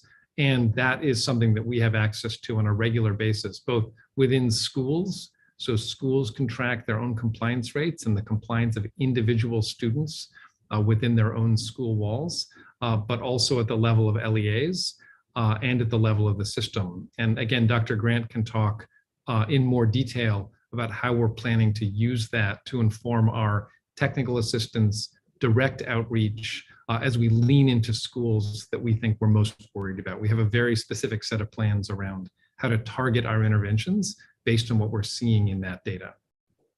Would you like me to briefly address Yeah, that now, can Councilmember? you speak to that, Dr. Grant? Certainly, and a good afternoon again. So as the Deputy Mayor mentioned, we are working through the DOSIS system to monitor compliance. What will happen at the start of the school year is we will review the system, see where schools fall, and issue out compliance rates through a data validation process. We will share back with schools, this is where your data is showing you are with respect to compliance. Please confirm that this information is accurate, and then we will go through targeted technical assistance for schools that have fallen below the 90%, 95% threshold that we're seeking to achieve. But we will be leveraging the DOSIS system that Dr. Benzele and Deputy Mayor have referenced. I would also just want to note that OSSI has developed an early access application that schools can use right now that looks at their current enrollment in terms of compliance, and it looks at students that have pre-enrolled for next year. So to Dr. Elliott's point and to what you're hearing from other schools, one of the reasons why they can begin their comprehensive campaign of reaching out to families across the summer is they are leveraging two data systems to step back with families and say, you are in compliance or you are missing these specific shots. How can we help you ensure that you have access to what you need? But we will be doing the poll, we will be doing the validation, and then we will be sharing that information transparently as we get to and through the 20th day of school next year. Okay. Dr. Bandili, and if I may mispronounce your name, so forgive me for doing that, but I want to understand what DC Health is doing in order to be able to improve compliance and outcomes with our families and with our children on these issues. Yeah, absolutely. So I think kind of the biggest things that we can do and that we are doing are so raising awareness, and we're doing that through a lot of different channels. Well, tell me what they are. Tell me what they are. Tell you what they are. So we'll know, and we can convey it to families as well. For sure. So certainly through our general communications campaign, and so that's like print media, digital media, social media, all of that.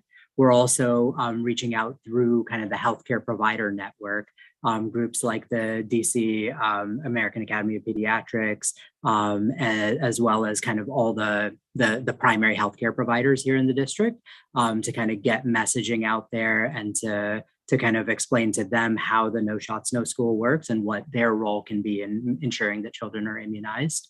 And then also through community-based organizations. And so that's kind of our outreach through, through ANCs, but then also through like the Black Coalition Against COVID or others like that, because they may have channels that we just don't necessarily have.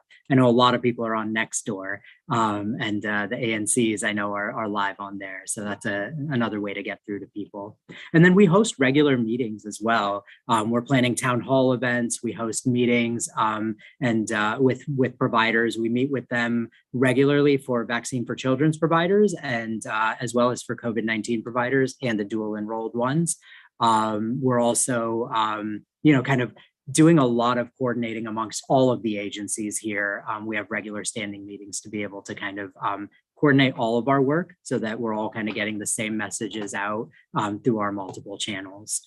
So part of our role then is that awareness raising, and then the other part and outreach, and then the other part is kind of the facilitating access. And that's what we're, that's kind of the big thing that we're doing this year. And that means we are literally financially supporting additional vaccine only appointments above capacity so that folks can schedule an appointment and don't run into that barrier at their primary care. We are procuring additional mobile health, the mobile vaccination efforts at the school targeted locations. And then, we have that role in convening and coordinating all the providers in the district. And so that's where the vaccine exchange comes into play.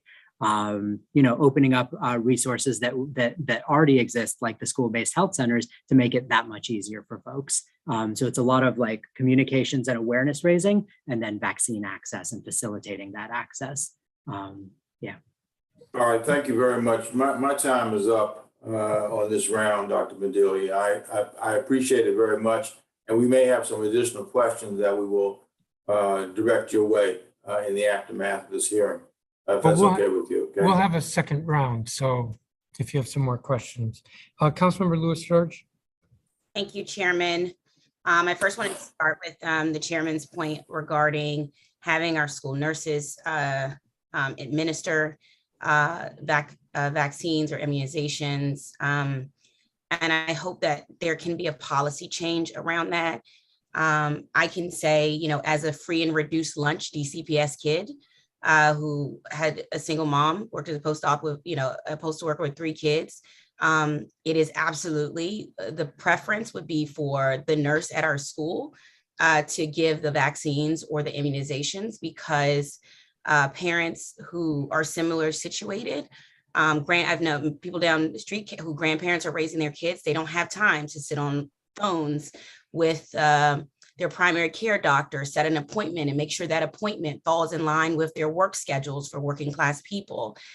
So I really hope there will be a policy change where you don't think about people's accessibility or availability or privilege to connect with their primary care doctor and get an appointment, but you recognize there's some people who have it hard out here. I don't know a better way of saying it, who the ease of having a nurse who they have a relationship with and the school to provide that would make it a better place. So let's just try to look at things from the perspective of those who may not be from our personal perspectives or in the circle of friends or family you were in, but recognize that there are single parents, grandparents who are just trying to make it, and they don't have assistants or secretaries to book appointments with personal providers and make sure they get there on time or the transportation is there. So the easier thing to do is switch the policy so that we can get to the percentage of people who don't have the ability or the privileges to be able to make it happen. And that is the better policy and has been. And so I hope there will be a change in policy in doing so, and we can get our school nurses and have systems in school. So I just want to start with that and level set that to come in hopes that it'll be a change in policy where you come from the perspective of single parents, single guardians who already have a hard enough hurdles in life. Dr. Bandelay, I want to start with you and get some data points. Can you split out compliance by particular vaccine or immunization? Like, do you know which particular shot is most lacking for students, and can you share any of that with the council? Yeah, so I can share some of that. I think certainly maybe you've seen the CDC's report that came out back in April. So certainly those school entry vaccines for 4-year-olds, 5-year-olds, as we enter kindergarten, so that would be MMR, varicella, your 50 tap, and your IPV. That's polio vaccine. And so, those are some of the ones that we specifically want to be targeting and ensuring that kids get. And then certainly, anytime you've got a new set of vaccines that come up, that's when we see kind of a drop in compliance. And so that's like your 11-year-old shots, where you might need your Tdap booster, or you might need a meningitis shot. We know that HPV, people have hesitations about it. And, I've had those conversations in primary care myself. I still practice, right? So I know that these conversations are things that need to be had. That being said, some of that may just be driven by the, by the opt-out process for that. And so certainly just working with our families to understand what their options are there. Okay. And what percentage of public schools, sort of at-risk students age 16 plus, are in compliance with the COVID vaccine requirement? And I'm asking about this focus group because we know that they're most likely to drop out without particular focus and support. So just want to get a sense of what that group looks like. Yeah, so I can speak to kind of the group of 16 to 17-year-olds. And if there's like an additional kind of subgroup within that, if you want to send it over, I'm happy to kind of see how we can parse the data for that. So in general, yeah, we're kind of pushing about 78%, getting close to 80% there that are fully immunized or have completed their primary series, I mean to say, and then 91% that have at least initiated their series. So there's about 9% left that like have not kind of come to the table. Or we haven't come to them necessarily, and so that's work on all of us to kind of raise awareness and put the messaging in the hands of trusted messengers. And as you said, kind of putting things at the sites where people are accessing services, and that's part of what we're doing with the vaccine exchange, with opening up school-based health centers for vaccination this summer, and the targeted mobile work. Okay, I appreciate that. And is there a lower rate among at-risk students? Sorry, I was having trouble unmuting. Yeah, no, I will come back to that data. I'll parse that out for you and get it to you. Okay. And then can you also just share, like, I guess, school level compliance data? Like what's the lowest compliance rate and the highest compliance rates among schools? I'm sure you can't do it on here, but is that something you can share with the chairman's office, basically currently based on the percentage of enrolled students? Yeah, that's data that we can share. And there's a wide range and a wide range of reasons why, but yeah, we can certainly share that data. Okay. And then how are we deploying the mobile clinics in response basically to each school's compliance rates? Does a school need to request it, or are you sending it to them based on the doses data? So it's kind of both and, right? So we've kind of looked at the data and identified the schools that, at least according to the data we have, that have the highest non-compliance rates and or number of students non-compliant, so that we can efficiently target resources. But then also, if there's any school that kind of needs services or would like to have mobile services, that's where the vaccination exchange comes into play. Okay. And if someone already got their shots in DC, what can we do, I guess, to make it so parents don't have to resubmit paperwork or get new forms of proof to show, I guess, compliance? That's something we've heard. So I just want to see is what do we have in place to make sure we also don't have parents having to resubmit paperwork? Yeah, and I can speak to what we're doing as far as doses, and then if anyone else wants to chime in as well. But as far as doses goes, some of it is just connecting to those last few local providers that haven't connected, and then providing technical assistance as well to the ones that are connected, just to make sure that all of their data is flowing, that the quality of the data is good as well. And this part of what our teams do is like ongoing kind of checking and data checking to make sure that that those connections don't fall out, or if they do, that we rebuild them ASAP, etc. Yeah. And really quickly, go ahead. I'm sorry. Sorry, council member. I was just expanding on his statement point, because what we have also heard is families are like, well, I have this form from my previous doctor, I need this. And so one of the reasons why we are making investments around patient care technicians is that those individuals will be at every single school to say, oh, it's not in the doses system, but you have the paper. Let's make sure we get your records into the system, and helping families navigate all those different sources. Because as noted, you got your shots in Virginia, you may not be in our doses system. And so we want to make sure, to your point, council member, that families are not being overburdened with having the thing, but not getting credit for having the thing. And so that's another set of strategies that we're going to put in place. Okay. That's all in coordination with our school nurses and CSS. Okay. And is that same thing happening? So basically, how are you working with the private and parochial schools to ensure their students are in compliance? Are they connected to the doses system, or what does that look like? They are connected to the doses system, okay. And we have rolled out the same templates and levels of support for them, as well as they're coming into compliance. What we will be reporting out on in the fall is the compliance of Dcps and public charter schools, but we will be able to see where our non-pubs fall, and we will then be able to hold them accountable accordingly. But a lot of what you're hearing today is focused on the support for DCPS and for our public charter schools. Yeah. How many students or what percentage of students have received exemptions from getting their shots? Do we have that percentage?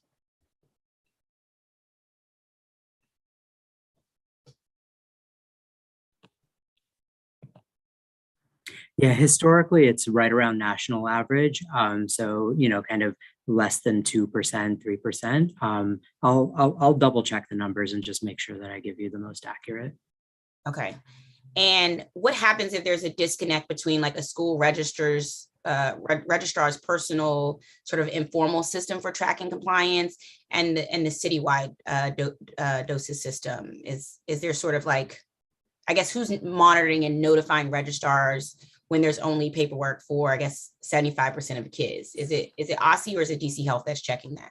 It will be OSSI with the support from the information we receive from DC Health. So part of the data validation will be us reporting back and saying, it's been 20 days of school, you are at this compliance rate. Principals will have, or school leaders will have 5 business days to respond to us and say, actually, I have 10 students, we have their paperwork, we're getting them into the system. So we want to make sure that when we release the compliance dates, we've done, to your point, ensure that all of the information present is captured in our system before we then take next steps on enforcement. Okay, perfect. Also, remember, there'll be a second round. Okay, perfect. Thank you, Chairman. I'm going to try to ask 10 questions in my 10 minutes. And the first questions are to DCPS. In your statement, you noted that there were 30 vaccine clinics that are your schools at DCPS schools last year. Somehow that strikes me as actually not enough by far. There are 116 schools, 180 school days, and there were only 30 vaccine clinics. Thank you for the question, Chairman. This is additional clinics to support COVID vaccination. So what we were sharing in our testimony is that we already have the muscle in the logistical structures to provide additional vaccination clinics. Okay, there are going to be a lot more needed to ensure we get to full compliance. And Yes, you sir. noted And we're you- working in close collaboration with DC Health and our other partners to ensure that those resources are in place, both by extending the hours for our school-based health clinics, as well as the mobile clinics and vaccination exchanges. So there are many, many ways that we're doing that. And the vaccine clinics were COVID focused. Yes, that is the Because reference from this- last year. Mhm. This hearing is on all the required vaccines, so not just COVID. Yeah, very clear on that. In your testimony, you said, we are preparing postcards for families who are out of compliance and targeting extensive supports to families who need extra assistance.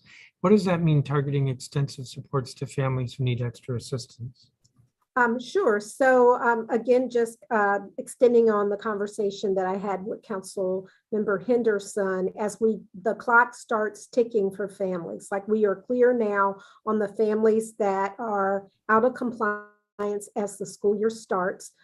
We are doing very specific individualized outreach to these families by phone calls and other connections to be sure that they're very clear on the vaccinations that they need, that they are very clear on the resources that are available where they can get those vaccinations. And they have a clear understanding on the paperwork that they need to bring back to the school, which is the updated universal health certificate. So what we believe, once we get very close to that small group, hopefully smaller group of folks that need additional support, they need additional support. They need hand-holding. They don't just need someone to send them an email or to give them a robocall. They actually need us to reach out to them, understand what is the barrier to immunization, and to really be sure that they have intensive individualized support to help them reach compliance. So phone calls was part of it. It reminds me of what Mr. Bondili said. He said live callers contacting as many as 29,000 children. Live calls will be made to at least 6,000 families. I was confused. Which is it, 6,000 or 29,000? Yeah, the live calls will be 6,000. We've actually surpassed that number at this point. So the 29,000 are And the robocall? 29 will be robo, yeah. And that'll happen twice in July and in August. And that's separate from what Ms. Elliott said, or Dr. Elliott. Dr. Elliott, those will be DCPS specific calls. Yes, sir. Yes, sir, they are. And if I could add, there are like I'm three. going to cut Okay. you short. Sure. Even though I probably should hear you out. You also said in your testimony that immunization non-compliant students will be coded as unexcused absence in immunization. Will that count toward the days for CFSA referral? It will initially count toward those days. Once families do get in compliance, though, those can be excused absences. But initially, those days are counting toward that, the number that we would refer. And that may be good because we want CFSA to help with these families.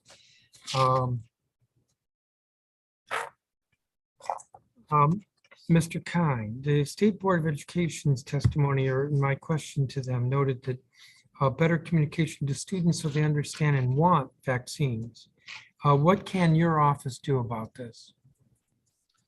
Thanks, Chairman. So in terms of the specifics on the communications, we've been working with some creative ways of trying to distribute more information directly from our office and in partnership with DC Health. So for example, last night I was at a very lovely event where students had created their own graphics and drawings that were trying to encourage their classmates and friends to get vaccinated. And these are, this is artwork that we'll now use in a broader communications campaign. But we are in part doing that. We're in part working with DC Health to ensure that we are distributing broadly their targeted communications. And then of course, the work with OSCE directly into schools with the templates they're providing that help families really understand what their children need, but also we're giving schools really good advice based on what's worked across the city on how to engage families and how to do the conversations with guardians as well as students.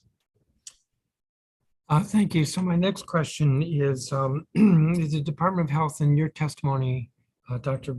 Bandili, said that the goal is 95% of students will be fully vaccinated, meet all the vaccination requirements. So for the purposes of no shots, no school, what do we do about the other 5%? I don't know who wants to answer that question. But if the goal is 95%, which from a public health perspective sounds pretty good, that's still 5% of the kids who are faced with unenrollment, maybe 3% if the excused is 2%. So who wants to take a bite at this? Dr. Grant, Deputy Mayor Kine, somebody? Yeah, I'm very happy, Chairman, to talk about that. So I think Dr. Bandali, I don't want to speak for you, sir, but I think he's talking about from a public health perspective, that's his goal. I can share with you, that's not the education sector's goal here. The education sector's goal is to ensure that not a single student is out of school because they don't have their shots. And so that's why we're working so hard to make sure everybody's got the access that they need. So you think you're going to get to 100%? Our goal, Chairman, I think it goes without saying that it would be unconscionable of us to set any goal other than 100% because we want all children in school and we want all of them safely in school, which means we really want all of them to be vaccinated as well. So that's what Dr. Grant and I and Dr. Farabee and Brent Elliott and everyone else is working on. Very quickly, because I'm trying to get through my questions here. The how do families find out which immunizations they are up to date on and they're not up to date on, since we're talking about a number of vaccines and they may not be up to date on all of them? Who can answer that quickly? I'll take a stab at it. So, so once, we have reached the point that, we're moving to enforcement on compliance, families will receive by mail, by email, no less than 3 notifications that will list the requirements for compliance and the specific vaccinations that they are missing. And so that in the letters that we send home, that comes out of the doses system. It tells families what vaccinations you're missing and the dates that you have. We are required to send that notification out. It'll be a decide upon date. Once we are validated the data in the system, we'll send that out to all non-compliant students. That starts the clock. It says you have 20 days from this day to become compliant. And then that also starts at intensive efforts that we implement with families specific. And then we also send that notification out at 5 days and at 2 days prior to enforcement. So that notification will inform parents what doses are, what vaccines Yes. are missing. What are the gaps? So I have two more questions. Are there any legal impediments that any of you, your different agencies, any legal impediments that the council should address?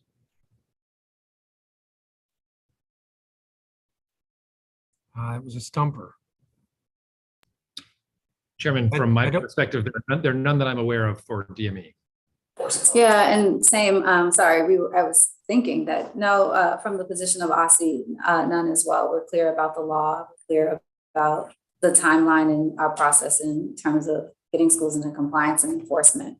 None are top of mind for me as well. Department of Health? Yeah, none at the moment. We'll certainly circle back. And just to clarify the 95%, that's when we're talking coverage essentially. So we shoot for 95% coverage, knowing that, yeah, there may be some exemptions or kids who can't receive immunizations for various reasons. So my last one, which I'm kind of out of time, but I'm going to throw it in anyway, is I'm going to go back to the nurses. So let me see. Somebody in my office got vaccinated, the COVID vaccine. I guess it was last December on a street corner. There was, I guess, a pop-up, and I think Department of Health was in behind it. And they went up, I think, on the sidewalk, and they stuck their arm out. I guess they had to roll up their sleeve, and they got a COVID booster shot. I know personally, I've walked into a grocery store, walked through the crowded aisles, over the spilled Cheerios on the floor of the cereal aisle, walked to the back of the grocery store, kind of pushed aside a few boxes and doors, and walked into a room that looked like it maybe been swept a week ago, linoleum floor, some grocery store advertisements, and I got my booster shot. So I'm still not getting it why we can't do shots in schools with nurses who have been trained to give shots. Maybe there's a question there, maybe it's just a statement and observation, but we're able to do it in some interesting places like street corners and grocery stores, but somehow not in the nurses' clinic at a school. Councilmember Henderson. Thank you, Mr. Chairman. Dr. Grant, I wanted to ask about the early access to immunization data application that OSCE has made available to DCPS and public charter schools. Does that information or does that application provide demographic information in terms of students who are missing? So for instance, I'm curious if we can already cull the data that we already have to determine, okay, our Spanish speaking families are the ones that are not in compliance here. And so we need to sort of change targeted outreach. I'm just curious what this application can provide in terms of information that schools can use now. It's built off of our doses system. And so it's built off enrollment information. And so we could pull some data, but we don't have deep demographic data just yet. But there's an interesting cross-section of information that we could pull. That's how we can get insight on areas where we know we have to align our efforts. But right now the focus is it's ensuring that students that are pre-enrolled for next year, we have insight to the schools that those students will be attending. We don't have the actual demos that could go that deep into the dashboard, but the information also exists inside doses. That was a complicated way of saying we could do some, but not all deep dive. Right now, we just wanted to give schools some insight into the students they would have for next year. And my apologies for talking long. No, it's okay. I'm just curious. So could they do grade level for instance, and then do targeted outreach to. Yeah.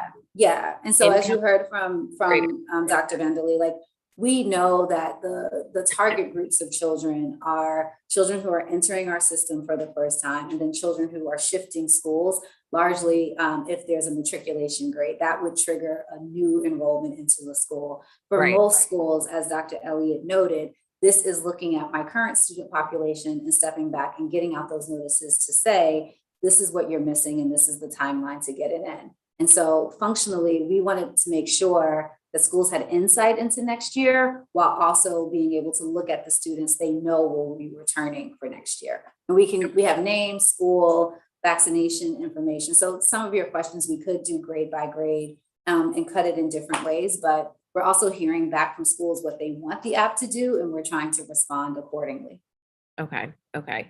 You know, it's so interesting. I mean, I feel like COVID aside, right? Most families, we're talking about Tdap, MMR, polio, chickenpox, hepatitis. They're usually like, okay, tell me what the schedule is and we'll schedule the appointment and we'll make it happen. I'm sure if I ask my mom, she probably still has my little yellow vaccination card stuck in some file cabinet somewhere because, you know, Black mamas don't throw anything away. And so it's so,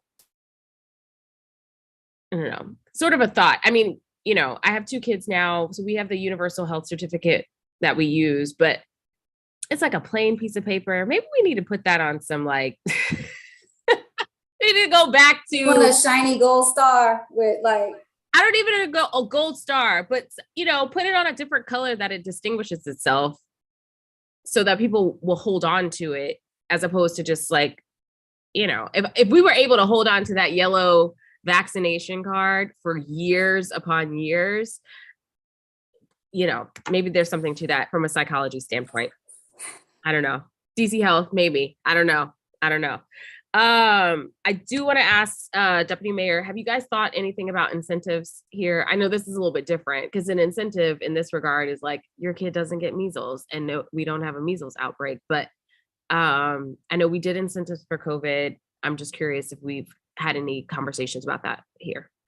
We have, council member, and thanks for the question, but I'll share with you, our initial ingoing was we didn't think the incentive programs for the COVID vaccines were that successful. Okay. Meaning, you know, we did a lot of incentives. We had AirPods, we had those college scholarships, and it certainly worked for some families, but the numbers we felt were not nearly as high as we would have wanted to. That said, DC Health and Dr. Banda Ali could probably talk a little bit about this, is working on the potential for some incentives in talks with DPR and others, where we might run some similar kind of incentive program. But to be honest, we just didn't see the outcomes from the COVID incentives that we would have liked. So it has not been a priority. Okay. I mean, I don't want to push something if it didn't work, you know, handing out iPads and things like that. I'm just trying to think in terms of, you know, how we can get some of the numbers up here, especially when we're talking about, and I think Dr. Benley, you said you guys have some insight into specific vaccine numbers. So like, for instance, HPV, we're talking about preteens and those conversations. So like, that's a very specific and I think it's a little bit of a different conversation than you would be having with the parent of a kindergartner, right? When we're talking about hepatitis and things like that they're kind of used to. Have we thought about how we differentiate the conversation and outreach based on age? I can Yeah, weigh in sure. first, Dr. Okay. Go ahead, and I'll chime Even when we're in. not in a room and we still haven't gotten used to it, I would say on the front end, so through our summer meals program, we're sending out a ton of communications to families. We are also working with Parks and Rec on all of our summer camps to make sure that that information is happening. I do want to acknowledge our student board rep. They did have a very long meeting with OSSI this week, framing out specifically what supports they would need or like to see from their age demographic. And it is aligned with us doubling down on their communications campaign, because the best student to get to a high school student is another high school student. And what Ms. Bernstead acknowledged is true in that they are very aware of vaccines and all of the issues that they would want answers to as they try to galvanize themselves through this process. So we will be working with our student board reps in that effort. I also know that DOES has committed to supporting a text campaign through summer youth employment. to make sure that like all of our children that are in their jobs and internships are also getting touch points from OSSI and DC Health on you too need to get your shots, or you can opt out for HPV, but it is a different ground game depending on our age group. And I just want us all to note that our student board reps are very, very engaged in this process, as this is equally important to the high school community as it is to our K-8 community. And Dr. Bendelay, I'm sorry. Hey, sorry, yeah, I was going to chime in and say that, yeah, certainly some of our communications are targeted directly to adolescents, using adolescents as kind of the spokespeople, kind of sharing their stories, sharing their reasons for getting immunized. Some of our work is informed by our Youth Advisory Council as well. And so certainly, yeah, there's distinct messages for different age groups, and we know that well. Certainly parents of children and younger children, approach things differently than parents of teenagers or teenagers themselves.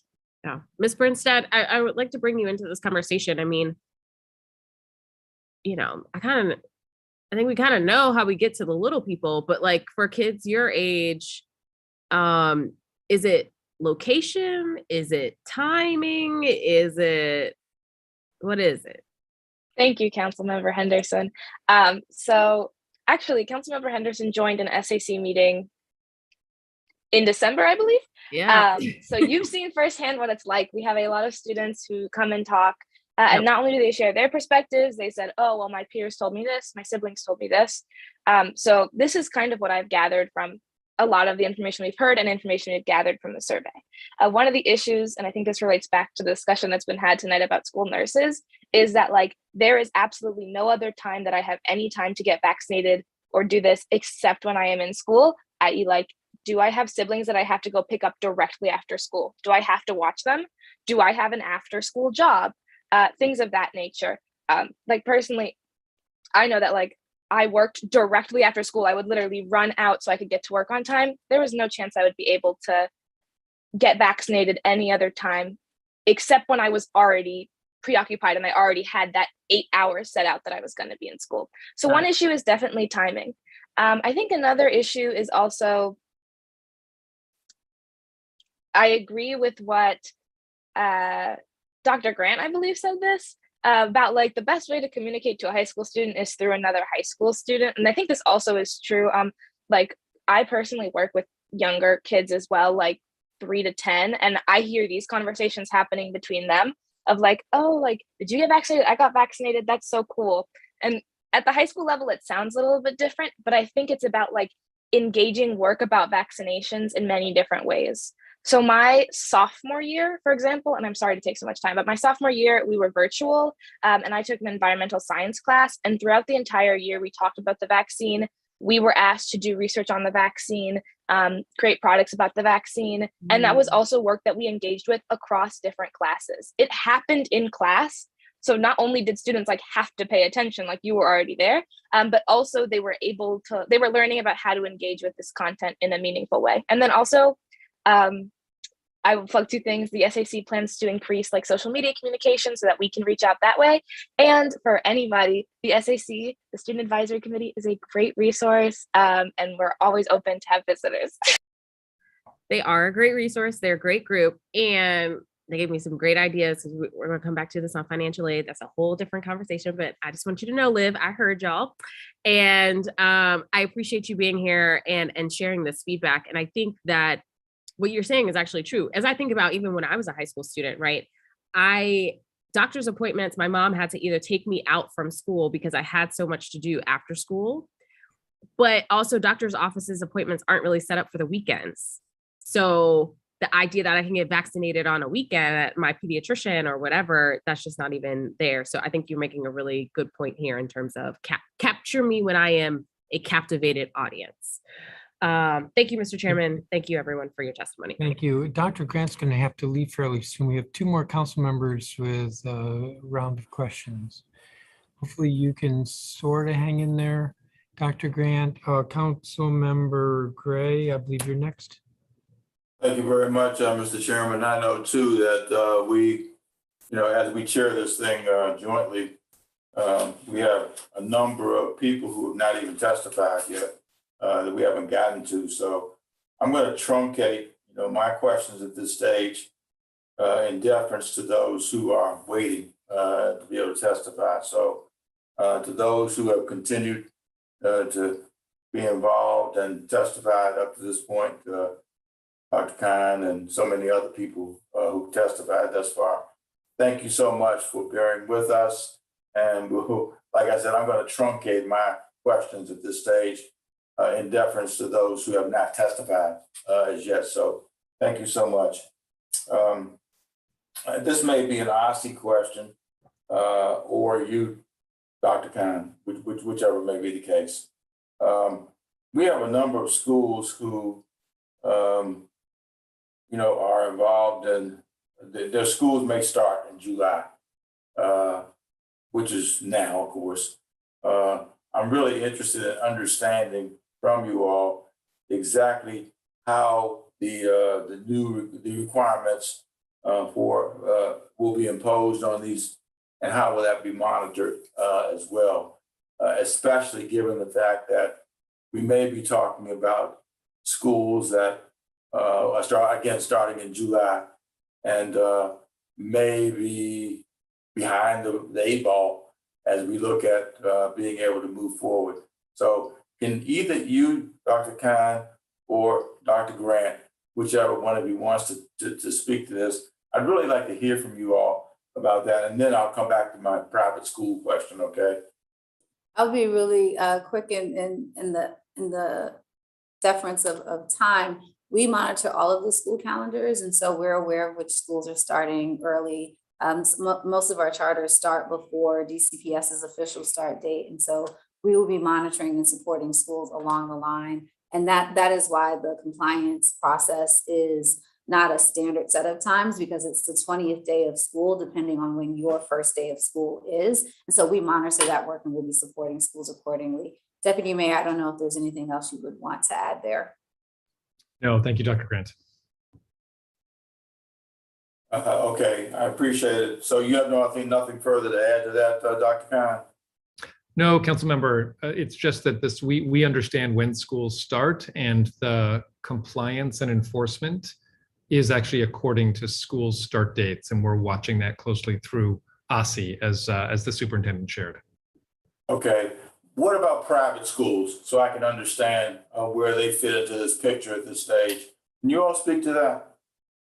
Yes, sir. And so our private schools also have to come in compliance to this law. We don't have the same levels of insight and access to the school. And so what we spent most of our time discussing today are the supports for DCPS and public charter schools. But we have issued the same guidance to our schools with respect to us and our expectation for schools to come into compliance. When we get to the 20th day of school in the fall, we will share the information that we have with respect to their compliance rates, and then seek to provide them with the same technical support that we're providing our public and public charter schools. And as the deputy mayor shared, we will then be getting very clear about what enforcement looks like and sounds like, and that will also be true for our non-publics. Deputy Mayor, I'm not sure if there's anything else you would want to add there as well. No, I would just double down and reinforce, Superintendent, what you said, which is we are in constant now communication with independent schools. We work both through their consortium and with them directly. We send communications from my office and from the state superintendent's office as well, and we're tracking their school by school level data also, which we're monitoring. So we anticipate seeing good compliance from them as well. What methods, Paul, are typically used to be able to disseminate information to those schools that you just cited? So we'll understand ourselves as people ask us questions about how they're supposed to comply and how they are expected to participate in this process that is now unfolding before us. Yeah, I'll let the superintendent start, council member, and then I will pick up. Okay. So, as the deputy mayor shared, we are in regular communication with our non-publics. We issue them the same guidance, particularly when any law comes out of council around this is the law, this is the expectation, this is what compliance looks like. And sounds like those schools, we also have access to doses for those schools in that system as well. And when we report out in the fall on where schools fall, we will be reporting the same way we can say today that we believe that number for our non-pubs is around 6,000 children. We'll be able to share where we see that data falling in the fall to see how those schools have come into more compliance. The question on the table for non-pubs is what will enforcement look like and sound like? And that is something that we will have to engage in directly with the individuals who run our parochial, independent, and other private school settings. And we've navigated this role with them as we navigated COVID compliance, as we navigated all of the supports that we had to use to have access and make sure that they were in compliance to other laws as we navigated the pandemic.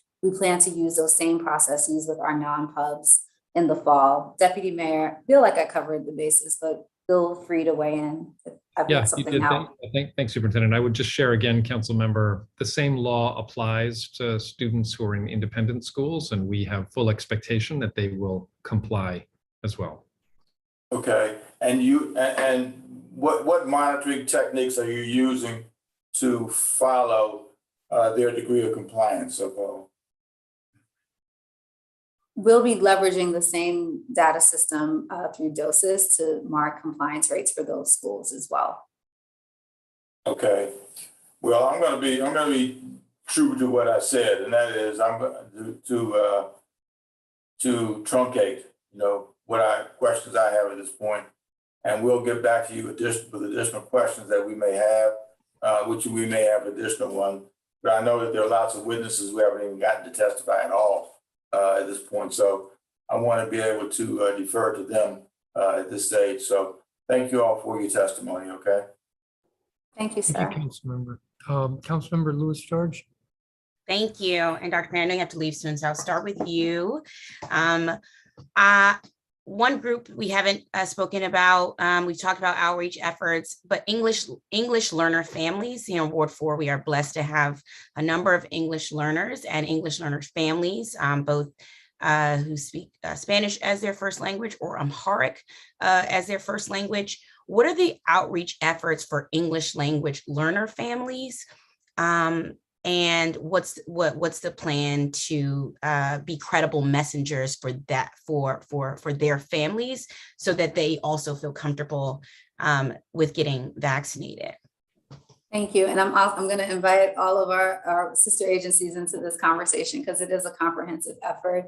From OSCE's standpoint, all of our materials have been translated into the 7 primary languages, and we are working to ensure that as schools need more materials translated, we can be responsive to their needs. But to your point, it is critically important for us to honor and acknowledge the many languages and communities that our children and families represent. And so we are making sure that all of our materials are communicated in a way that can be reached to them. But I would ask Dr. Bendelay to weigh in on how that process rolls out from DC Health as they are making phone calls and standing up robocalls. And then I think Dr. Elliott, not to bring her back in, but I do think from a school's perspective, it really is a ground game school to school to make sure that families are seen and communicated with effectively so that they can come into compliance. Because as you are aware, it will be it is some of our newcomer families or families that have had mixed experiences with the healthcare community that we want to target and have a lot of support for to make sure that either we are rewriting the relationship with the healthcare community or we're making sure they get access to the services that they need. So Dr. Bendelay, I don't know if you want to weigh in here, and I will say goodbye and thank you, council members and chairman for this conversation. I know we will continue to be in great conversation this summer and as we get into the fall. It does truly mean a lot that we have spent this time together, and I'm just thankful for all of your support. Thank you, Dr. Grant. And I apologize, I am going to the same place that Dr. Grant is. So I will be available for another couple of minutes. Councilmember Lewis George, if you have anything else for me, but with apologies, because it's been a great discussion. Okay, wait. Well, before you leave, Deputy Mayor, I have one question for you, and then we can go to the outreach for English learner. All of the ward charts in the vaccine plan are for students aged 5 years and above. Are we also tracking compliance for our children age 4 and under? I guess there are a lot of shots they need to get too. Yeah, the answer to that question is yes, and I'm sorry if we didn't include that. I'll ask Dr. Bandele to share what the specifics are there, and we'll be happy to get you that additional data, council member. Perfect, thank you.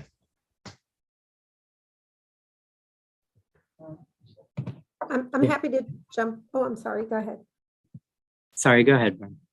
Yeah, I will just be brief. Just a couple of outreach things that we have planned. We have two things that I do want to call out. One is a town hall for ELL families that will happen in July.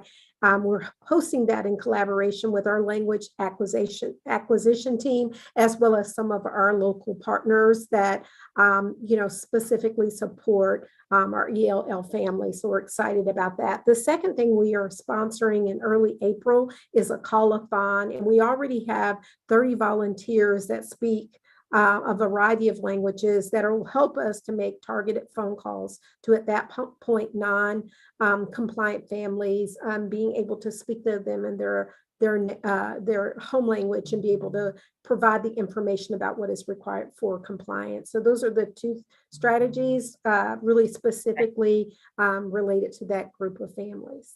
Okay, great. And when you all get that in July for the EL families, yes, you let me know, and that way we can sort of disperse it to some of our credible messenger organizations like LAYC, absolutely, charter school families, and network. There's a number of just amazing groups who are doing the work, and so I look forward to that. Thank you. Absolutely, thank you. Yeah, and so pardon. Yeah. So just speaking to what we're doing at DC Health as well, all of our informational materials and our communications materials are being translated into kind of 7 primary languages. And then we're also working with a lot of our community-based organization friends to kind of reach folks that specifically engage with either undocumented or newly arrived immigrants or speakers of other languages as well, English learners. We're also going to be connecting DCPS with DCAAP. They have the Immigrant Health Committee to be able to support some of the work that they're doing for English language learners. Okay, perfect. I do think we have to put as much extra effort here as possible. I know one of the things that worked early with the COVID vaccine is we did a lot of faith in the vaccines, where we had the faith community, and that really helped with our Ethiopian Eritrean communities as far as getting the information, but also being credible messengers and getting people immunized and vaccinated. If one of the questions we have is sort of does the 20-day clock, and I don't know if anybody else knows this. I know Deputy Mayor and Director Grant had to step out, but does the 20-day school day clock start on the first day of school, assuming that students are already enrolled on time? I just wanted to be clear on that. The 20-day clock does not start until we have accurately verified immunization records. Okay. And then communicated to families in writing that now from this point, communicated to them the outstanding vaccines, and from this date, you have 20 school days to reach compliance. Okay, perfect. Yes. Thank you for that clarification.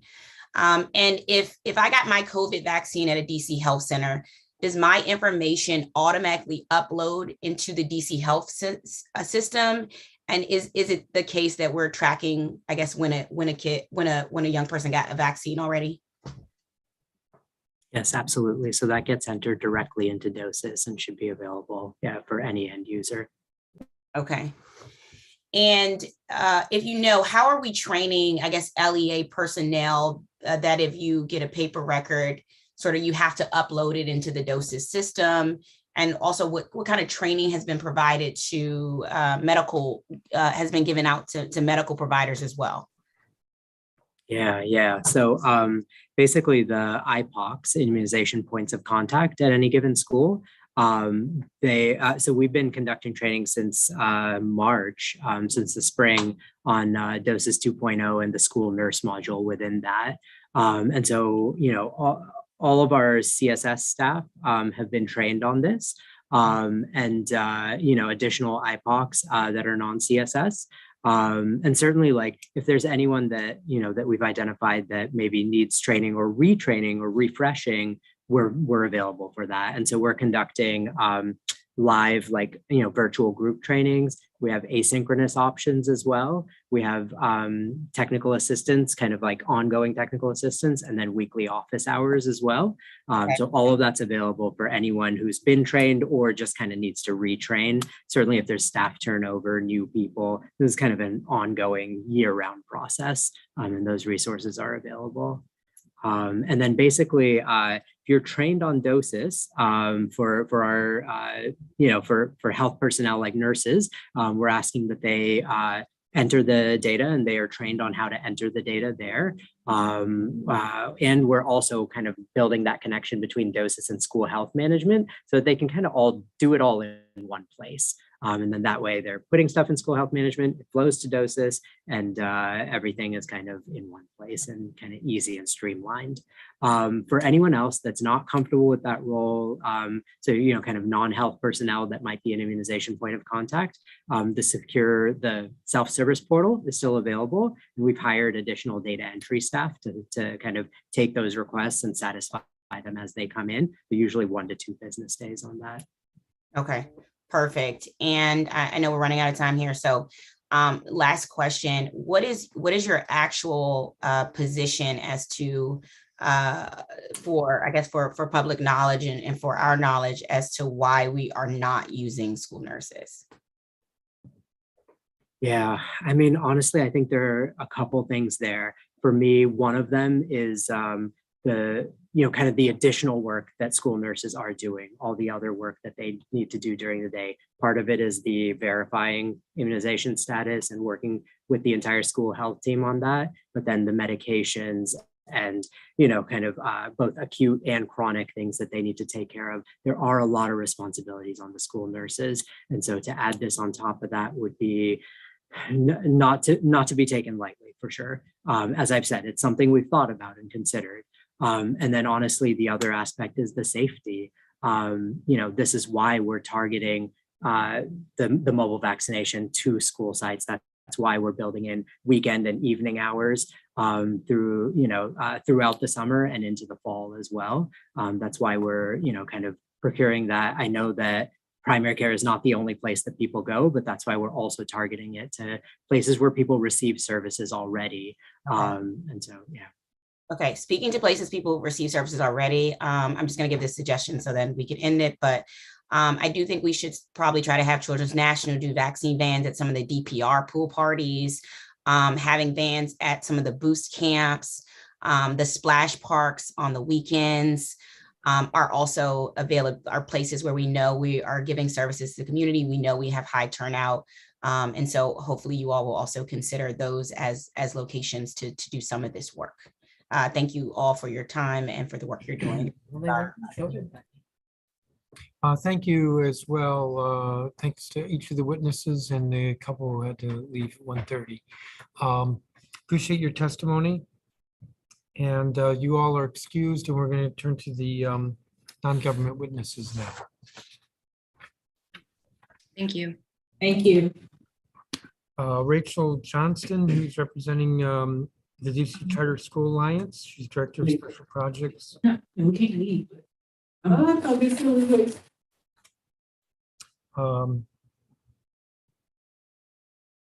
Aaliyah Hodge, who is Director of Recovery Strategy and Special Projects at KIP DC. Andrea Boudreau, who's a pediatric psychologist and the Executive Director of Children's School Services Program at Children's National Hospital. Dr. Hope Rhodes, who's the Medical Director of the Children's National Mobile Medical Program and the Children's Health Center at the ARC. Diane Harrison, who's with Friendship Public Charter School. Greg Spears, who's Principal of Friendship Below Pierce. Joe Smith, who's with Eagle Academy Public Charter School, and Barry Brinkley, who's with DC Prep.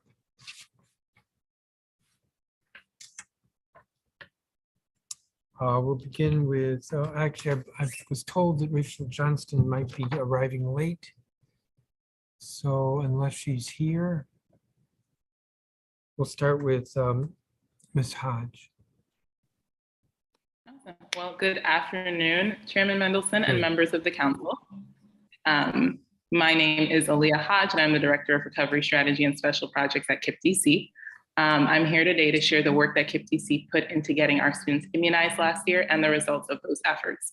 Overall, 1% of KIPP DC students missed more than 5 days of school last year due to being out of compliance with their immunizations. We began the last school year with 1,800 of our approximately 7,000 students out of compliance, but by the 20th day, 116 students remained out of compliance. This outcome was only possible through investing an extraordinary amount of staff capacity and funds. In order to encourage and incentivize students to get immunized, KIPP DC financially incentivized immunization compliance by providing families with over $150,000 in incentives and other awards, which amounted to $25 per immunized child. We partnered with community organizations such as DC Health and AmeriHealth to educate families about the benefits of immunization. We planned and administered a multitude of clinics on KIPP DC campuses in partnerships with the DME, the DOH, and GW Medical. We also built an internal data tracking system to monitor student compliance in a more timely manner than doses, and that had the capacity to apply filters for more follow-up, more targeted follow-up communication. And finally, we also set up immunization hotlines for families so that they could easily receive information and answers to their questions. All of these steps were extremely critical, but they were also labor and cost intensive. And so without additional support from district government, we will not be able to replicate this amount of effort year after year and expect few, if any, other LEAs to be able to either. So if the council and the administration are serious about implementing No Shots, No School district-wide and want the program to successfully immunize all students without a sharp increase in absences, LEAs need your help with the following. First, improve doses, data timeliness, and accuracy. So last year, KIPP DC, we spent a significant amount of resources creating our own internal data systems because the doses platform was somewhat cumbersome and data updates took long. In some cases, there were lag times of over a month between when universal health certificates were turned into nurses and when they were entered into doses. And additionally, the platform was made less useful by providing downloadable data only at the school level and not at the LEA level. If folks know, we've got 21 schools. And there have also been some data accuracy issues with students from other LEAs showing up in our queue. Second, to require school nurses to prioritize updating immunization documentation. We understand that nursing personnel have many, many demanding priorities, and we have appreciated their work and support in keeping our school community safe during this time. However, school nurses are the primary personnel on campus who receive and update immunization documentation. And so the quality of our family outreach, education, and tracking efforts is dependent on nurses updating those documents in a timely manner. But LEAs have no authority over nurses, and their effectiveness can vary greatly across our sites. So we really encourage the council and administration to work with the DOH and Children's to prioritize this important work and collaborate with LEAs and school leaders to jointly monitor progress. And finally, funding immunization incentives. So we believe that our success last year was based off in a large part of the $25 gift incentives that we offered to families who showed proof of their kids being fully immunized. The cost and administration efforts are not sustainable. And so we really encourage the council to consider what incentives, financial or otherwise, provide the best chance of immunizing all students by the first day. Thank you again, Chairman Mendelson and members of the council for your work on this issue, and I look forward to answering any questions that you have. Thank you, Ms. Hodge. Dr. Boudreau.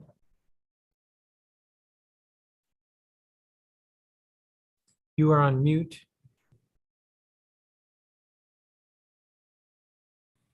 My apologies. You may need to speak up. I can hear you, but just barely. Okay. Good afternoon. Thank you so much, Chairman Mendelson, members of the committee. My name is Dr. Andrea Boudreau. I'm a pediatric psychologist and the executive director of the Children's School Services Program at Children's National. We thank you for this opportunity to present testimony on the impact and enforcement of No Shots, No School for the school year 2022-2023, and our participation in the implementation efforts over the summer. Children's National has always recognized the importance of childhood vaccinations to keep both our children and the community safe.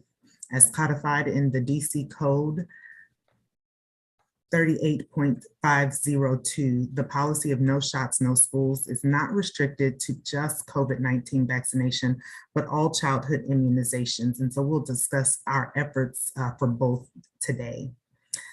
Over 28 months into the COVID pandemic, we continue to prioritize the safety of our community through support of immunizations and vaccinations for children as safely, efficiently, and I want to call out as equitably as possible. Children's School Services provides care to over 90,000 students across the School Health Services program with DC Health. Our records indicate that over 17,000 students enrolled in the over 185 schools we serve are out of compliance with their recommended immunizations and COVID-19 vaccination, and thus would be removed from school on the 26th without our intervention. This is a different number than you've heard today. The aggregate total of over 29,000 also include those students who are outside of our program. However, our team has been working with DC Health and our immunization teams to support all students across the district. I'd like to share a few initiatives specifically that we have. I'll call out Council members Lewis, George, and Henderson's call on meeting the families where they are earlier in today's hearing. We have a number of Saturday events for that very reason, so that we can be available to families who are not able to come during the work day. So thank you for that call out, council members. Those Saturday events will be in coordination and collaboration with the Children's Mobile Unit. We have identified both public charter schools and DCPS schools that have the highest non-compliance rates. We have made contact with those school leaders so that they can support us in the outreach to the families. In alignment with what we just heard from Ms. Hodge, we too are providing incentives to the families for their support. So thank you for that call out. In addition to those fairs, our team also applied for and received the National Association of School Nurses COVID-19 Vaccination Implementation Grant. These funds, in collaboration also with the mobile unit, we will have COVID-19 vaccine only events. The Saturday events will accommodate all pediatric childhood immunizations. These NASN grant funds are specifically for COVID. So we have two separate events that are being planned throughout the summer.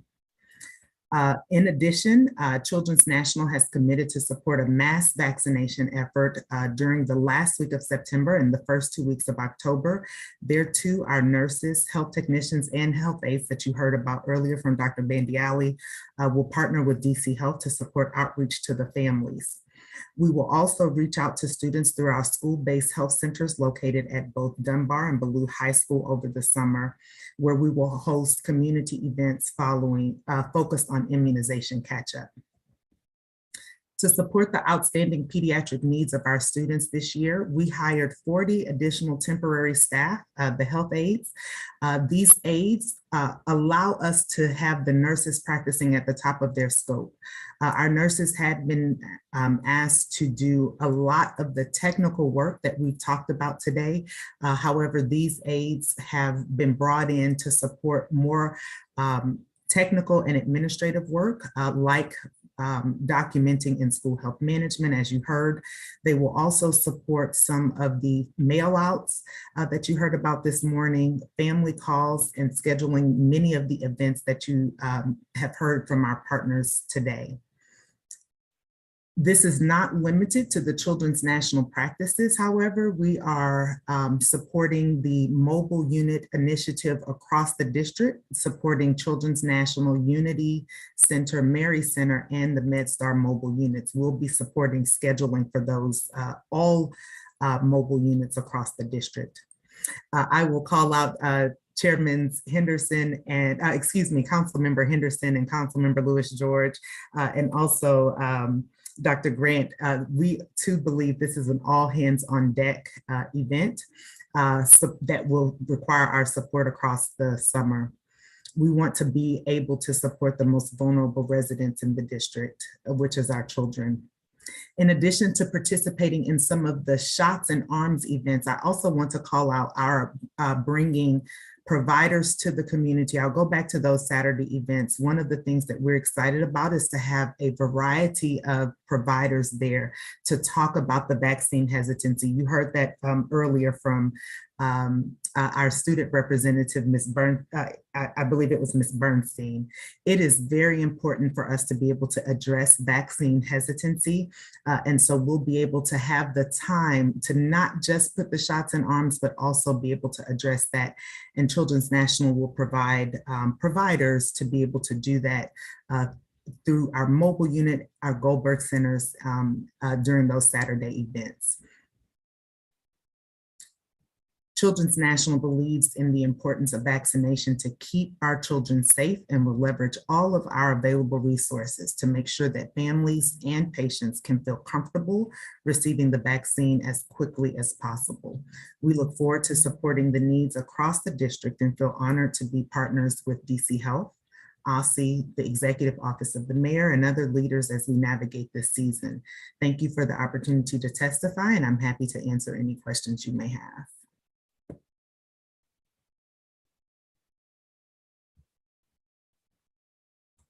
Thank you, Dr. Boudreau.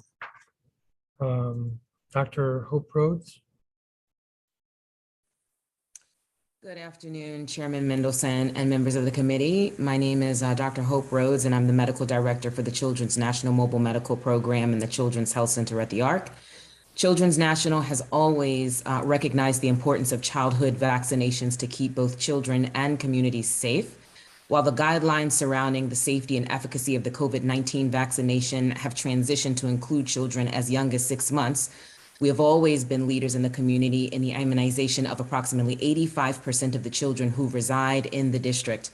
Last week, we began to administer the Pfizer-BioNTech vaccine for children under the age of 5. Children's National is excited to play an important role in vaccinating this vulnerable population. In my testimony, I will highlight the additional efforts that Children's National is taking to expand access through our primary care health centers and the mobile unit program. At Children's National, we firmly believe in the effectiveness of immunizations to prevent serious illness and disease. Our children's health centers have served as the largest providers of pediatric primary care in Washington, D.C., with 8 primary care locations. Our primary care physicians are working hard to help children return to school for the next school year, catching them up on routine vaccinations, completing their health certificates, and performing COVID-19 tests for any patient with symptoms or exposure.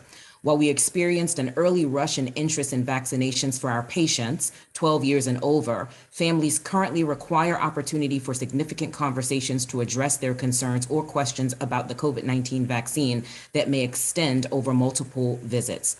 Our primary care providers are dedicated to having these conversations and vaccinating individuals when they are ready.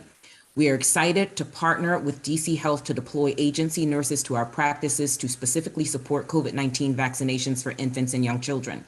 With this effort, we will also be able to increase our day-to-day capacity and focus on immunization catch-up for those children out of compliance for pediatric routine immunizations. The increased capacity will be available from July through October. Our mobile medical program has historically been used to bridge gaps in care for under-resourced communities and have also been used during times of crisis. We provide place-based care where families live, learn, work, and play. In our effort to bridge gaps in access to care, our mobile medical program has partnered with community stakeholders to successfully implement drive-up, walk-up immunization clinics throughout the district. Our community partners include Children's School Services, Early Childhood Development Centers, Medicaid HMOs, and school-based health centers. Based on an updated report from the CDC, there's still considerable work to do to close gaps in comprehensive care, including routine childhood immunizations. This summer, we will be partnering with DC Health and Children's School Services to offer services 5 days per week, including Saturdays in August and September. As the COVID-19 pandemic has also exacerbated families' access to various psychosocial resources, we are working to onboard community health workers to screen for various social determinants of health and connect families with community resources.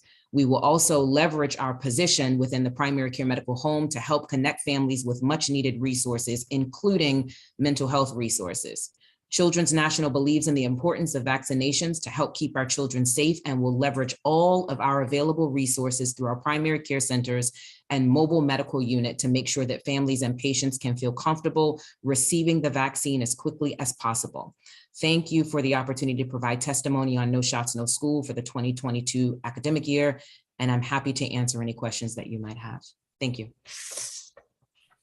Thank you, Dr. Rhodes. Diane Harris. Good afternoon, Chairman Mendelson and DC Council members. Thank you for the opportunity for me to testify. I am Diane Harris, a Ward 6 resident and the Director of Health Services for Friendship Public Charter Schools, where for over 20 years, I have worked to promote the health and wellness of children and ensure health equity within student healthcare services. Friendship is the third largest LEA in the District of Columbia and serves nearly 5,000 students in wards 5, 6, 7, and 8. At Friendship, we are committed to the safety and well-being of our student families and staff. We believe that student vaccinations are essential. We are deeply committed to ensuring that all of our students are present in school so that learning can occur, especially as we do the work of supporting students who have missed instructional time as a result of the pandemic. It is possible to comply with No Shots, No School requirements while also ensuring students are present in class and are not disenrolled from their schools. But in order to achieve this, we all have a lot of work ahead of us. The impact of implementing the legislation in its current form with current supports will be significant increases in absenteeism, chronic absenteeism, corresponding referrals, and lost learning, which will disproportionately impact students designated at risk. Currently, we are working with the DC Department of Health Vaccine Exchange Program to establish back-to-school immunization dates at each of our campuses for families to take advantage of having on-site appointments for their child to become vaccinated. We are also collaborating with Children's School Services on hosting 2 district-wide events on Saturdays, one in Ward 8 at our Tech Prep campus and Ward 7 at our Blow Pierce campus in August and in September. Slots for those appointments are limited and can range from 60 to 20 students to be vaccinated per event. School health teams are being established to ensure everyone knows their role and responsibilities for the upcoming school year, but this work cannot fall entirely upon schools. We need more support, which is why I recommend considering the following.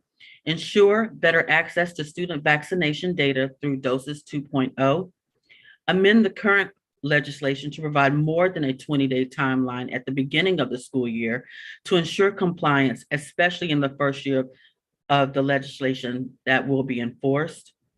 Establish vaccine clinics in every ward that are regularly open outside of typical school work hours, including weekends. Establish a massive district-wide PR campaign to raise family awareness of the upcoming enforcement of No Shot, No School. Ensure that all schools are held to the same standards. It cannot be that a student who does not meet vaccination requirements in their current school can transfer to another school at the end of the grace period.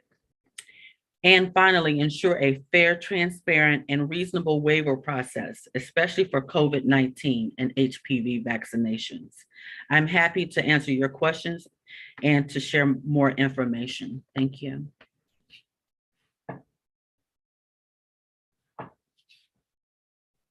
Thank you, Ms. Harris. Greg Spears.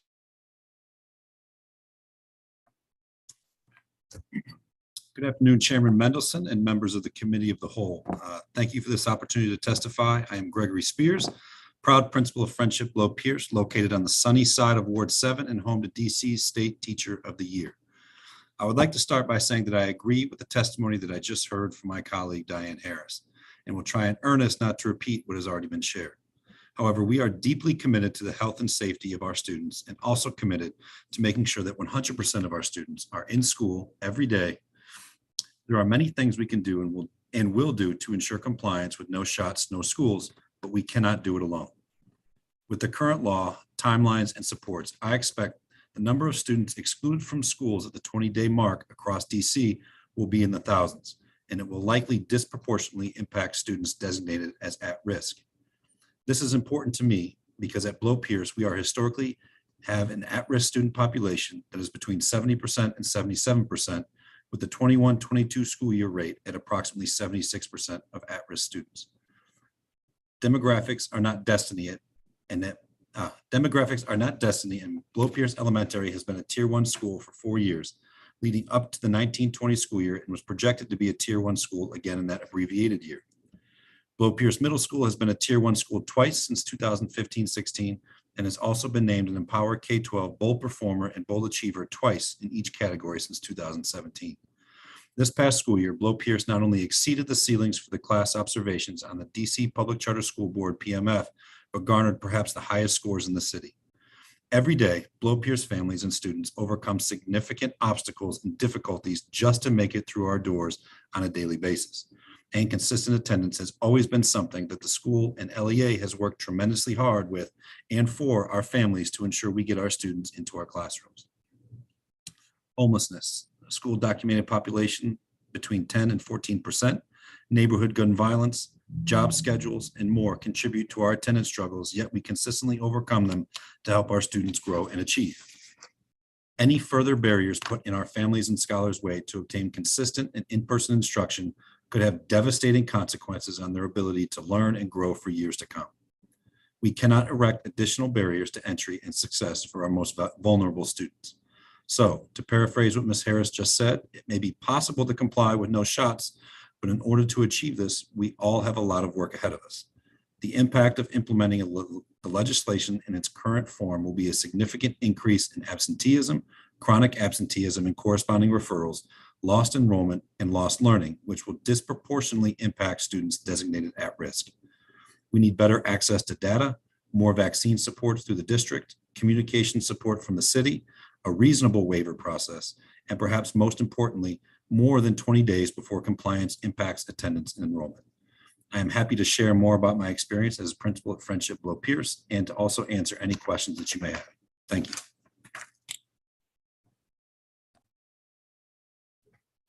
Thank you, Mr. Spears. Joe Smith.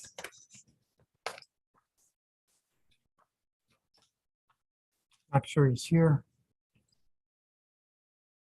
Barry Brinkley. Good afternoon, Chairman Mendelson and other members of the council. My name is Barry Brinkley, and I'm the Chief of Staff at DC Prep. I'm testifying to share how DC Prep is responding to the No Shots, No School mandate for the 2022-2023 school year. DC Prep is in full support of the district policy that requires all students who attend a DC school to be up to date on childhood immunizations. We are aware that the district is going to enforce the No Shots, No School policy more strictly next school year, and we agree with this. To support this, we're going to build on our current practices in order to ensure readiness to comply with the mandate and improve the health and safety of our school communities. This includes strategic communication to families over the summer, immunization block parties at a few of our campuses, and incentives to families for being compliant with immunizations by the first day of school.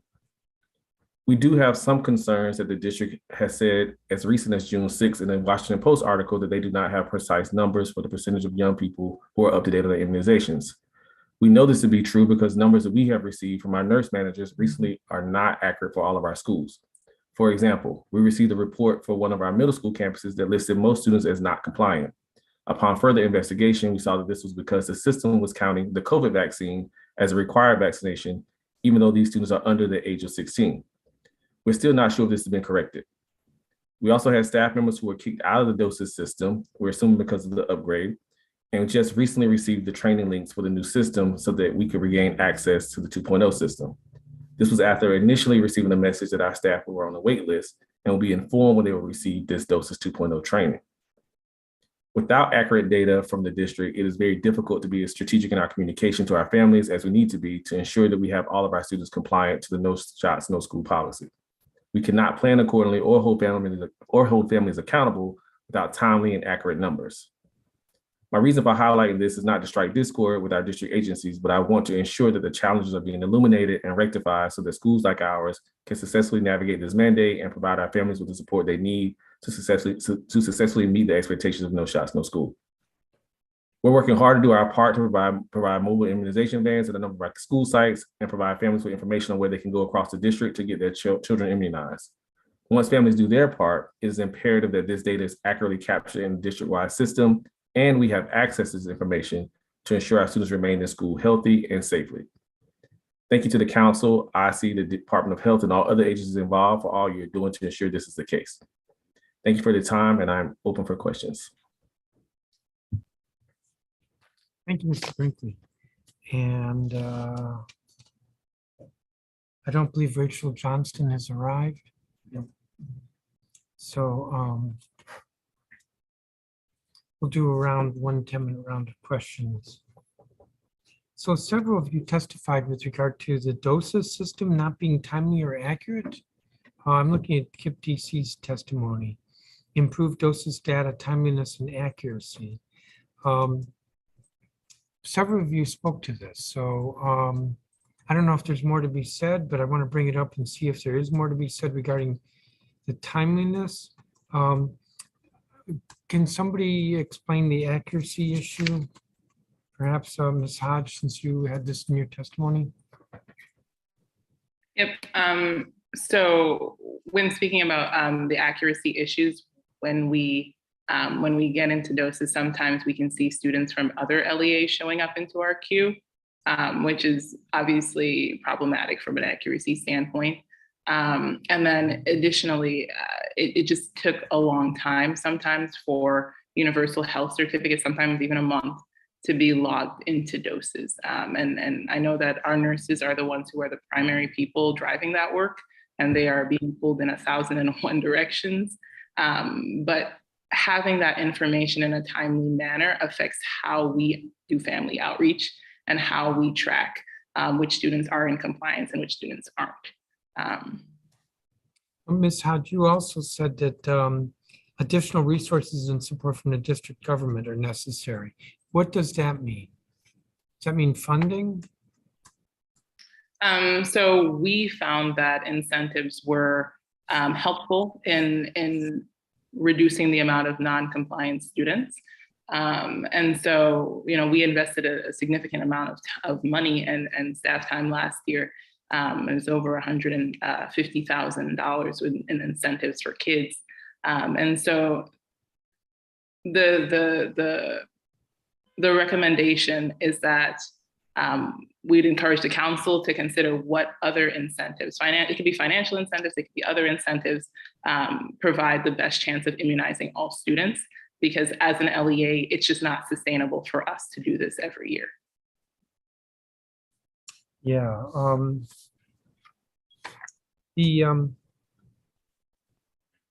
Can I add something, Mr. Yes. Chairman? Yes. I think one of the other issues, I think with doses right now with the rollover, in the past, school nurses would input the data, but the students' names would not come off the immunization registry in a timely manner. I don't know how quickly that turnaround will be, because reports are being, run constantly. And my job is to really inform our school community of what students are out of compliance with, the support of OSCE's.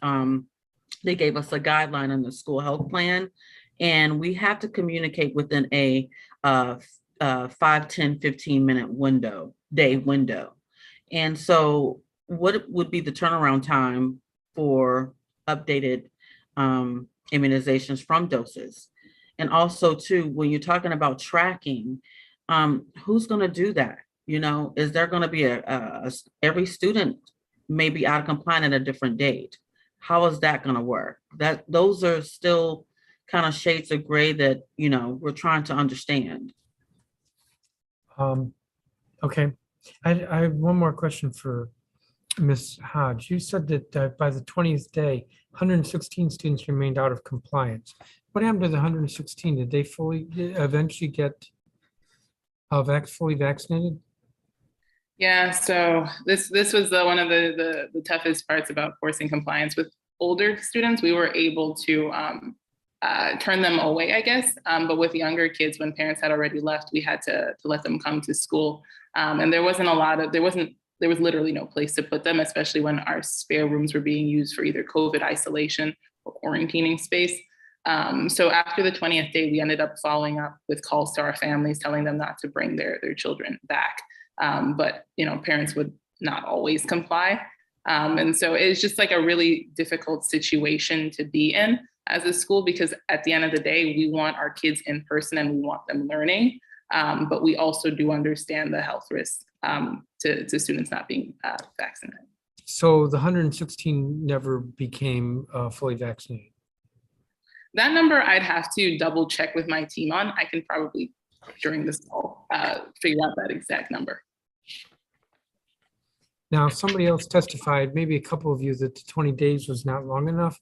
But if I listened to DCPS's testimony earlier, they seem to say that the 20th day they would send a letter. And so it wasn't on the 20th day precisely that the kids were disenrolled. There seemed to be more of a process. I don't know if any of you heard that, but that was the sense I got, was that the 20 days was not literally the 20th day of the school year, the kids are suddenly disenrolled. I guess there's not really a question there. I had a couple questions for the two doctors from Children's National. Why can't nurses administer shots? And is it a good use of nurses to have them do all this paperwork? I will start with that one. We are happy to support any efforts that our DC Health partners support for transitioning work with our school nurses. With regard to the paperwork, that is why we hired those additional staff who are not nurses. They are health aides, not even health technicians like we also utilize in some of our schools. The health aides, it is more appropriate for that population to do the administrative work. And that's what we've done in this temporary hiring of that staff over the summer. Okay, so health aides are being hired to handle the paperwork. Correct. Their contract. Yes, sir. And you're more than happy to work with Department of Health and do shots if that's what Department of Health will say yes to? Yes, sir.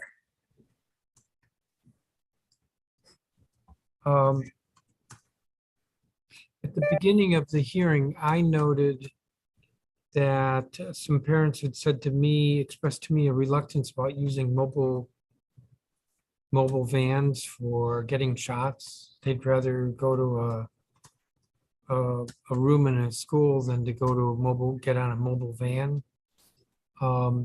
Actually, I think I saw Ms. Hodge, you nodding your head like you have some sense of that as well. I was thinking of Dr. Boudreau or Dr. Rhodes speaking to this, whether you see reluctance on the part of parents to use mobile vans. Yeah, thanks so much for the question or the inquiry. So we have an IRB approved study that has a satisfaction survey that we distribute at each of our events.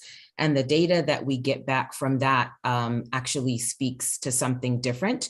Upwards of 95% of the patients that actually are using the mobile medical program have been pleased with the service. We rolled this out actually in 2020 when we were kind of like at the start of the pandemic. And one of the questions that we asked was whether or not the families would actually use the mobile medical program again if we were still in the pandemic. And here we are, 20 plus months later. And we do see some families that, come back for repeat service. And so I can understand that it is different than using a brick and mortar facility to get the vaccines. And so it's interesting. I would want to know a little bit more context around like whether or not they think they're getting fragmented care. Would they rather go to a brick and mortar to get a whole comprehensive well visit instead of just getting the vaccines? Or, is it truly the hesitancy of using the mobile medical program itself? But I totally hear you. And we will continue to gather data around patient satisfaction of using the mobile medical program. The other thing that we're rolling out soon is an IRB approved evaluation of the community partners so that our partners can also provide feedback on how we roll this program out to the patients and families that we both service. Well, maybe I missed something there, but you described a survey of mobile van users who said that they were satisfied using a mobile van. What about a survey of the non-mobile van users and whether they would be satisfied using a mobile van? Because that's, we want to know about the people who are not getting shots. Absolutely. And so let me just say that we do have another survey, IRB approved, that is an evaluation of the patients that were scheduled to come to the mobile medical unit, but that did not show up. So they went through the process, got scheduled, and for some reason they didn't show. And at this point, the main concern is something came up or they were still concerned about COVID-19 using the mobile medical program during the pandemic. So we do have some information of patients who were scheduled, but actually did not show. And we're also committed to continuing to gather that information as well. Ms. Hodge, I called you out. I don't know if you want to say anything, but I did see you nod your head. Maybe I misunderstood. Yeah. So for first two things, one regarding your earlier question about the 116 kids. So we had 8 students transfer out, and then less than 20 were allowed to return even without full compliance. This was mainly because we couldn't get a hold of their parents. But everyone else out of that bunch was in compliance. We worked with them to make sure that they were in compliance. In terms of the mobile vans, so we are planning on using mobile vans over the summer to help increase immunization rates for our students. We'll have both COVID ones and then regular childhood immunizations of those vans. We also had a variety of pop-up clinics at our schools in collaboration with the DOH, DME, and GW. Those were COVID specific. And basically we got a ton of feedback from our families, and it really depends. I was nodding to be like, it's a mixed bag. Some families really like the convenience of having, a clinic at their school, and others would prefer going to a trusted provider. So it was really a mixed bag with our families. Thank you. Before I recognize Councilmember Gray, we've been joined by Rachel Johnston. Why don't you give your statement, and then Mr. Gray, if you have questions. Thank you, Chairman, and apologies for my delay. We were working with school ops teams on ESSER funds today. I will go ahead and get started.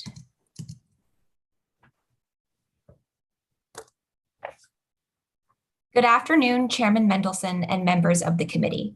My name is Rachel Johnston, and I'm the Director of Special Projects at the DC Charter School Alliance, the local nonprofit dedicated to ensuring all students in DC receive the great public education they deserve. To start, charter school leaders want students to be vaccinated, but this is a monumental task, and too much of the burden is placed on schools. They reach out to families, collect paperwork, and host vaccination clinics. A special thank you to Children's Hospital for sharing vaccine clinic resources, and to Superintendent Grant for hearing our request for patient care technicians to support immunization compliance, especially since 29 LEAs do not have nursing support from DC Health. This, however, will not get enough students vaccinated by the first 20 days of school. A staggering number are currently out of compliance, somewhere between 20,000 and 40,000 based on agencies' estimates. That means at least 1 in 5 students would be excluded from valuable instruction time, a detriment to academic recovery. We know the city's most under-resourced communities would be disproportionately affected, creating a huge educational equity issue. So we highlight 3 important ways to close the gap. First, To substantially increase vaccination rates, our schools need deeply integrated cross-sector supports. It's great OSCE shared immunization compliance materials with agencies like DPR, but we need to expand the list of agencies assisting with coordinated and clear messaging, scheduling well visits for families, and providing vaccination opportunities to include CFSA, DOES, and other social service agencies and organizations. Second, our schools need the city's vaccination requirement messaging to be more clear and transparent. For example, families are asked to submit the Universal Health Certificate, but an updated version reflecting the COVID-19 vaccine requirement for eligible students is not publicly available. Similarly, no shots, no school advertisements on bus stops only recommend the COVID-19 vaccine for those eligible, with no mention of the requirement for students over 16. This presents a problem. How can we expect families to fully comply with requirements if there are competing messages? Third, our schools need user-friendly immunization data to effectively operationalize no shots, no school. DC Health rolled out Doses 2.0, and children's nurses have access, but many school administrators still do not. We also heard about data issues with the system's reports. Schools rely on the data to target communications. Bad data can cause frustration and damage trust between families and schools. As always, DC charter schools are committed to providing safe and nurturing learning environments. They are nimble, responsive, and innovative, but they need the city to be true partners in operationalizing no shots, no school by providing deeply integrated cross-sector supports, clear, transparent messaging, and reliable data systems. Lastly, we need to be realistic about what is possible with limited time. Many schools start the new year in early or mid-August. Without these changes, schools should not be expected to exclude students. Thank you for your time and attention, and I welcome your questions. Thank you. So let me turn to Councilmember Gray if you have questions. Thank you very much, Mr. Chairman. I appreciate the testimony of all the witnesses who have provided information for us, and thank you so much. Ms. Hodge, let me ask you a question, and maybe I'm probably going to roll into other witnesses to ask the same question, and that is, are you responsible for the coordination of nurses being available to the charter schools or the schools that you work with? So I'm clear about what you do. Yeah, no, I think that's a great question. I personally am not responsible for coordinating our nurses. That is our Director of Health and I think Student Wellness. My role is specifically related to COVID recovery. Okay. So anything having to do with COVID vaccinations, I touch. Anything having to do with, as Rachel mentioned, all of the federal money, state money, I touch. So I don't know if that helps answer your question. Yeah, it does. So you are responsible then for not so much for the nurses. Who's responsible for the nurses again? So I'm clear. We worked hard to try to make sure that the charter schools have nurses available to them, and I want to be clear. If you can answer, maybe somebody else would. But are you clear? Can you speak to the question of whether there are sufficient number of nurses available to the charter schools? And if not you, then maybe one of the other people can answer that question. Mm-hmm. I mean, I think we are in a space where we could always have more nurses. But do you have a sufficient number of nurses? That's the question. I'm sure you could use more, but I'm not trying to overstate the case. I'm not trying to, create, an implication that there's not a sufficient number of nurses available to our charter schools. So do you know the answer to that? That's a question that I'd have to check in with our Director of Health, who really manages our nurses, Charles. He's out this week, but I can follow up with the council next week. Okay, I would appreciate you following up because I really want to understand if, in fact, the nurses are being made available, especially to our charter schools. So is there anybody else? Dr. Boudreau, is that something you can answer? Yes, sir. We have a equity model where we staff all schools. So there is not a designation given to charter versus DCPS. staff based on an equity model across the district. So it's about the needs of the students. There is emphasis placed on social determinants and needs in the community, as well as enrollment in the school. And the utilization of the health suite, along with the special needs of the students that are actually attending the school. So for instance, a school with a higher medically vulnerable population that may have a lower enrollment number gets weighted differently. So some of the larger campuses have different weights than those schools that have students who are medically vulnerable. There's not a designation, but charter versus DCPS is not a part of the staffing algorithm at this time. If I may, so I'm sorry. go ahead. I was gonna say, if I may, council member, for what we're hearing from the charter schools across the sector, from the DC Alliance's hearing, is that there isn't enough nursing coverage. And we know that there are several reasons for that. You know, there's several nurse And vacancies. that's one of the things I'm trying to understand as you go through, to be able to know, is there a sufficient number of nurses being made available to our charter schools? So if you can address that, go right ahead. So the simple answer to your question is no. Right now, at this point, about 60% of charter LEAs have coverage from a children's nurse. And while the remaining LEAs, some of them are adult LEAs, for example, who just don't participate in the program. Others are LEAs where there are vacancies in that position. And I know Dr. Boudreau, we've been in many conversations together. She's working very hard to try to fill those vacancies. But we still have some schools with partial coverage or no coverage at this point.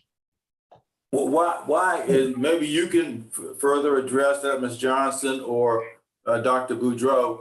Why do we have those kinds of insufficiencies in our charter system? Because we've worked hard to be able to make sure through our healthcare system that the number of nurses is sufficient for our students. So can you all address that? Absolutely. Why is there such an insufficiency? And that would be you, Ms. Johnson, maybe you, Dr. Boudreau, either one of you that can answer that. I really want to know whether our students are being properly served in the charter system. Yes. And if not, then why not? Thank you so much for that question. I'll start it, and then Rachel, if you want to piggyback. We are in a national shortage of nurses across the country. I am doing my level best with our team to recruit. I'm actually here at a conference of school nurses, recruiting nurses from across the country. I've been talking to people, you hear it in my voice, I've been talking to people this week, trying to get them to relocate to DC. We've also worked, we've increased our partnerships with staffing agencies who recruit from across the country. We have incentives for our local people to support. This year, we were given funding to provide incentives to keep our nurses in place. So we are doing everything we can to get nurses present. I do want to push back slightly though on Ms. Johnson's comment. Every school who's in the school health services program has at least 24 hours of coverage.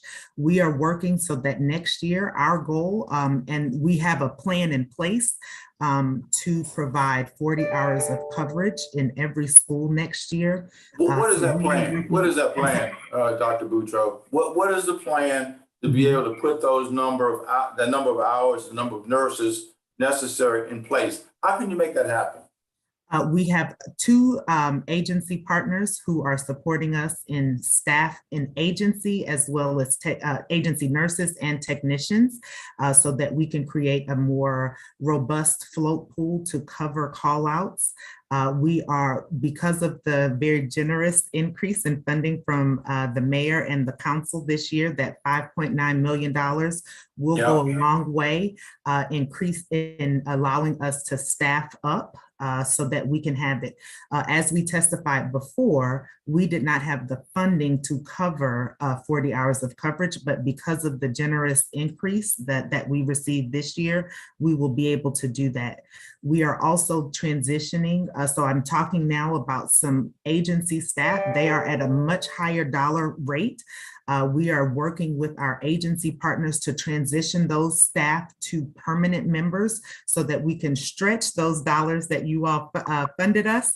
We are going to be able to stretch those further because the staff rate is much different from the agency rate. So we are working very closely with our DC Health partners. And again, we thank Council for identifying that additional money for us. And that's how we're going to be able to support the needs of the students this year. Okay, well, we worked hard to try to provide additional dollars. And we thank you for it. Well, but I want to make sure that you all are able to be in a position to actually provide the number of nurses that our children need, our families need. So is there more? I mean, I guess I shouldn't say is there more needed, but of course there's more needed. I understand that. But I want to understand how we can actually further take what you're doing and being able to translate that effectively into the number of nurses that are needed for our children, and that they get the kind of services that they needed, that are needed as we continue to provide this effort. Absolutely. So I believe the number that we gave last year was 12 million to have 40 hours of coverage. Yeah. By an RN in every school. So what you see before you, we have 5.9 million. So that's not the whole number. So as Council is able to identify additional resources, we will certainly be able to reallocate and hire a different nurse for every school. Right now, we have a blended model that has RN, LPN, and technician coverage. We have some amazing health technicians though. And so what we're doing now is working with our current funding. We thought it best to have someone present in every school for 40 hours. And so we have a blended RN, LPN health technician model to ensure that we have coverage in every school. We heard that loud and clear that that's what the schools wanted. They wanted a person there, and so we'll be able to provide that. And that's exactly what we're trying to achieve, and that is to have a person in place in every one of our schools. A qualified person. Yes, sir. If I may add to that, I do think it's also worth noting that not every school is a participant of Dr. Boudreau's school nurse service program. And I think coverage in every charter school is really important. So the schools that currently don't participate still also need coverage, as that's kind of also where my 60% estimate came from, is a lot of schools don't participate, including adult schools that don't meet certain programmatic or health suite requirements as well. Well, I would ask you all to try to keep us apprised at the Health Committee on behalf of the Council, to have the information about the extent to which you all are being provided the coverage that is necessary. And if the coverage is not being provided, we want to know that. We don't want to have situations where our children are being ill-served as a result of the model that we're creating and implementing. So, Ms. Johnson, Dr. Boudreau, can you all provide us with the information? And I would love to see, between now and the beginning of school, exactly what the extent of coverage is that is available to our students at this point. So can you all provide me additional information if that's available? Absolutely. Okay, I would appreciate it very much. And I'm quite serious about this. We want to have the coverage that we've talked about. I've been to too many meetings, too many sessions where people have talked about the lack of sufficient availability of nurses to us. So let's make this happen, you all. We can do this if we work together on this, okay? Yes, of course. We'll follow up as well. Okay, I would appreciate it. All right, that's all I have, Mr. Chairman. Thank you very much.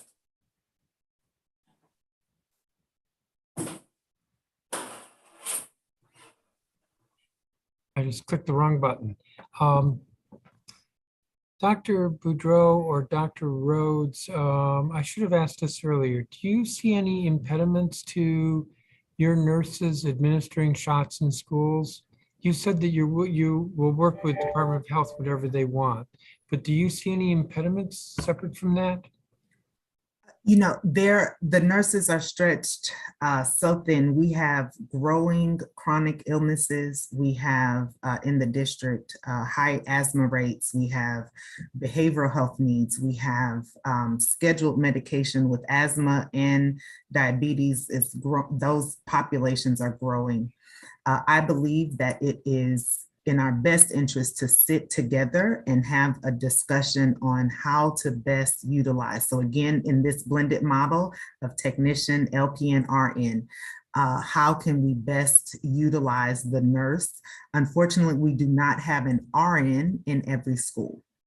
So as I just mentioned, we would feel more comfortable having that dialogue with our DC Health counterparts and partners in this work, but we don't have an RN in every school. This is a blended model with LPNs and technicians. And right now, we wouldn't be able to say that every school could provide that immunization until we had a different model.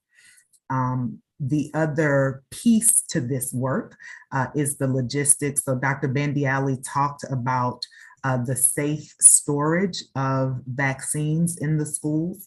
The vaccine refrigerator is not in every school. We currently have regular refrigerators that can hold medication, but we do not have industrial refrigerators in every school. That is only currently in the school-based health centers. And so we would have to have a discussion on how to bring vaccine refrigerators into every school. So I think that's a very robust conversation that we need to have, and one that I think additional partners would be necessary for us to do justice to the district. And from the Goldberg primary care site, we are seeing that same shortage of nurses that Dr. Boudreau mentioned. And so it's going to be very helpful with this support for agency nurses from DC Health to be able to help the primary care and the mobile medical program address all of the kids that are going to be coming through our doors and up to the mobile unit to get those shots in arms, both routine immunizations as well as COVID vaccine. Sure. Well, my question wasn't getting at whether there are enough nurses. I understand that's an issue by itself. Do the refrigerators, do they need to be industrial and refrigerators, or can they just, I mean, I get that if I remember correctly, the Pfizer vaccine requires super cold, but other vaccines, do they require a special refrigerator? So VFC does have to sign off. It's my understanding that they do have to sign off on the refrigerators that are required. Our school-based health centers, we operate Dunbar and Ballou. They do have some degree of capacity, but even the capacity we have is very limited. So it does have to be a specific type of refrigerator. It has to be monitored. So there's an entire process that goes into making sure that we have the appropriate storage for Who says it has to be a special refrigerator? We can get that information for you from our lead nurse in Goldberg, but they let us know specifically what has to be ordered. So I'll follow up with Teresa Graves and others, but it just can't be a regular. From my understanding, it has to be a specific type of refrigerator.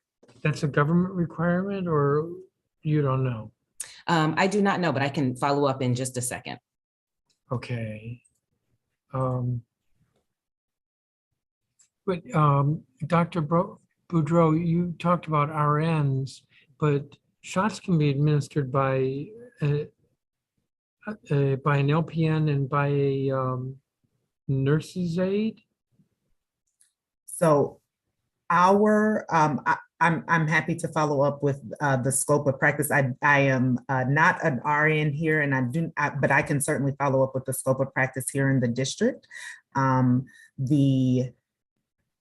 Our current model, we have RNs overseeing the work of LPNs and the health technicians within the health suite.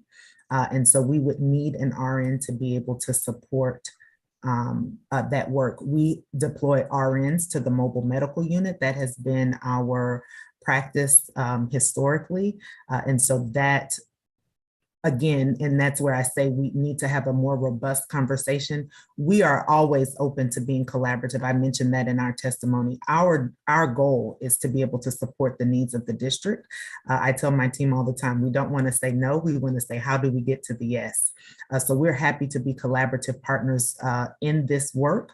And if what we've done in the past is not the best, then we are ready and able to pivot, as our team has done specifically through the COVID pandemic. We saw them pivot quite a bit. And so I want to be clear, I just want to bring the right people to the table to have the conversation, but 100% support having that dialogue about how we best serve our students. Thank you. I had one last question, was from Mr. Spears. In your testimony, you ended by saying we need better access to data, more vaccine supports throughout the district, communication support from the city, a reasonable waiver process, and perhaps most importantly, more than 20 days before compliance impacts attendance and enrollment. I spoke earlier to the 20 days. I think that the practice isn't literally 20 days, but my question is, what were you referring to when you said a reasonable waiver process? So I think it's just with all those points, and I think some were shared in the government testimony portion of the meeting, just some more diverse communication so that we can get more of the information out to more of our families. We are pre-K 3 through 8th grade school, so that's a pretty wide range of age groups and family types that we serve. In response to the waiver process, I think just a little more clarity, and I'll defer to Diane, our Chief Health Officer, for more detail on that. Yeah, so currently there's a waiver process for HPV. And we found that a lot of our students are out of compliance in that area. We've contacted parents, just to let them know what their choices are, but that number seems to be high in the out of compliance rate. And when we talk about that, what's going to happen with COVID-19? It may not affect currently our elementary schools, but for our high schools, it will impact if students don't get that vaccination. How are we going to waive that process? Is there a process to waive COVID-19? So that's pretty much where I am. I'm still a little confused. We don't want people to not get their shots. We do have an exception for if there's a medical reason that you can't get the vaccine. And we also have, I think for COVID, if there's a religious, and that may be applicable to other vaccines. Right. But I feel that that's going to be a problem. It's new school year for us. And if we exclude students because of that, students going to be excluded. And what if parents don't want that vaccine for them? I'm trying to be devil's advocate because I've been dealing with this for a long time. I'm just really trying to figure out how we're going to best be able to support or communicate that effort for those families that are still in question of this particular vaccine when we have a waiver for HPV. And if I could add just on the 20 days comment, Mr. Chairman, I think it seems there's an allusion to some ambiguity with when that actual 20 days starts in the cutoff process, and with everything that goes into the beginning of a school year and school leaders and teachers and staff and families just not being clear on, am I going to be barred from school tomorrow, or is it next week, or is it 20 days from this? I think just some clarity around what exactly that timetable looks like so that we can be more effective in the support that we're providing and the communication that we're providing to our families and to our staff. Right, because as current that it is right now, is September 21st will be the 20th day, the 21st day. So September the 20th is the last day before exclusion. Okay.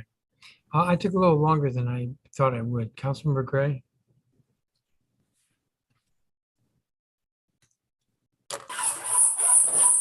Mr. Chairman, Yes. can I ask Mr. Brinkley a question? Because you're representing DC Prep. Yes, sir. What is the situation with DC Prep? Do you have a sufficient number of nurses available to you at this point? If not, why not? And if you do, great, I'm glad to hear that, because we've worked very, very hard to try to bring the resources to the charters, especially, certainly with our traditional public schools, but also to our charter schools to make sure they have sufficient resources to be able to provide the number of nurses that you all need. So I really want to hear from DC Prep as to where you are at this stage. DC Prep has a very robust program in the city. I just want to make sure we fully understand exactly where you are at this point. Yeah, thanks for the question, Councilmember. I do not manage our nurses. Our chief of campus operations does that, but who does manage them? Our chief of campus operations, she manages that for us. What I do know is that while we have nurses in the building, I think there is a capacity issue in terms of making sure that we can actually see our students and serve our students and that we need. So the bodies are in the building, but there's a capacity issue around just making sure that we can get all of our students served. Okay, well, I really want to hear from you, and whoever represents DC Prep in this situation, to hear from you about what capacity you now have. Are you able to fulfill that capacity? To what extent are you fulfilling it at this point? Help us understand so that we don't have to come back again, debating with the charters and the traditional public schools about whether they have sufficient number of nurses or not. So, and whoever the person is and that is responsible for that, I really would appreciate hearing from that person. Okay. For sure. Okay. And the health committee will be very steadfast in trying to continue to work with you all, with you, Ms. Hodge, and Dr. Boudreau and others who are working on this issue. We don't want to go into another school year having an insufficient number of people available to serve our children. We just don't want to have that anymore. We provided a lot of new resources, as you know, Dr. Boudreau, and we want to be able to have in hand what's necessary to be able to get the job done. So let's do it, okay? And that means making sure that our children are being properly immunized and, all that's associated with that. So can we do that, Dr. Boudreau and Ms. Hodge and Mr. Brinkley? You'll follow up with me? Absolutely, sir. Thank you. Yes, sir. Okay. Thank you, Mr. Chairman. Thank you, Councilmember Gray. So that's going to conclude this hearing. I want to thank each of you for your time and your testimony. It's been helpful. I do want to note for the record that the record for this hearing will close in 2 weeks. That is at 5 p.m. on July 13th. I'm guessing that's 2 weeks. So anybody who's here who wishes to expand on your comments, you're welcome to do that in the next 2 weeks. Anybody who's watching who wishes to submit comments or testimony is welcome to do that in the next 2 weeks. Again, thank you to all of the witnesses. And with that, I'm going to note the time is 2:53 p.m. and this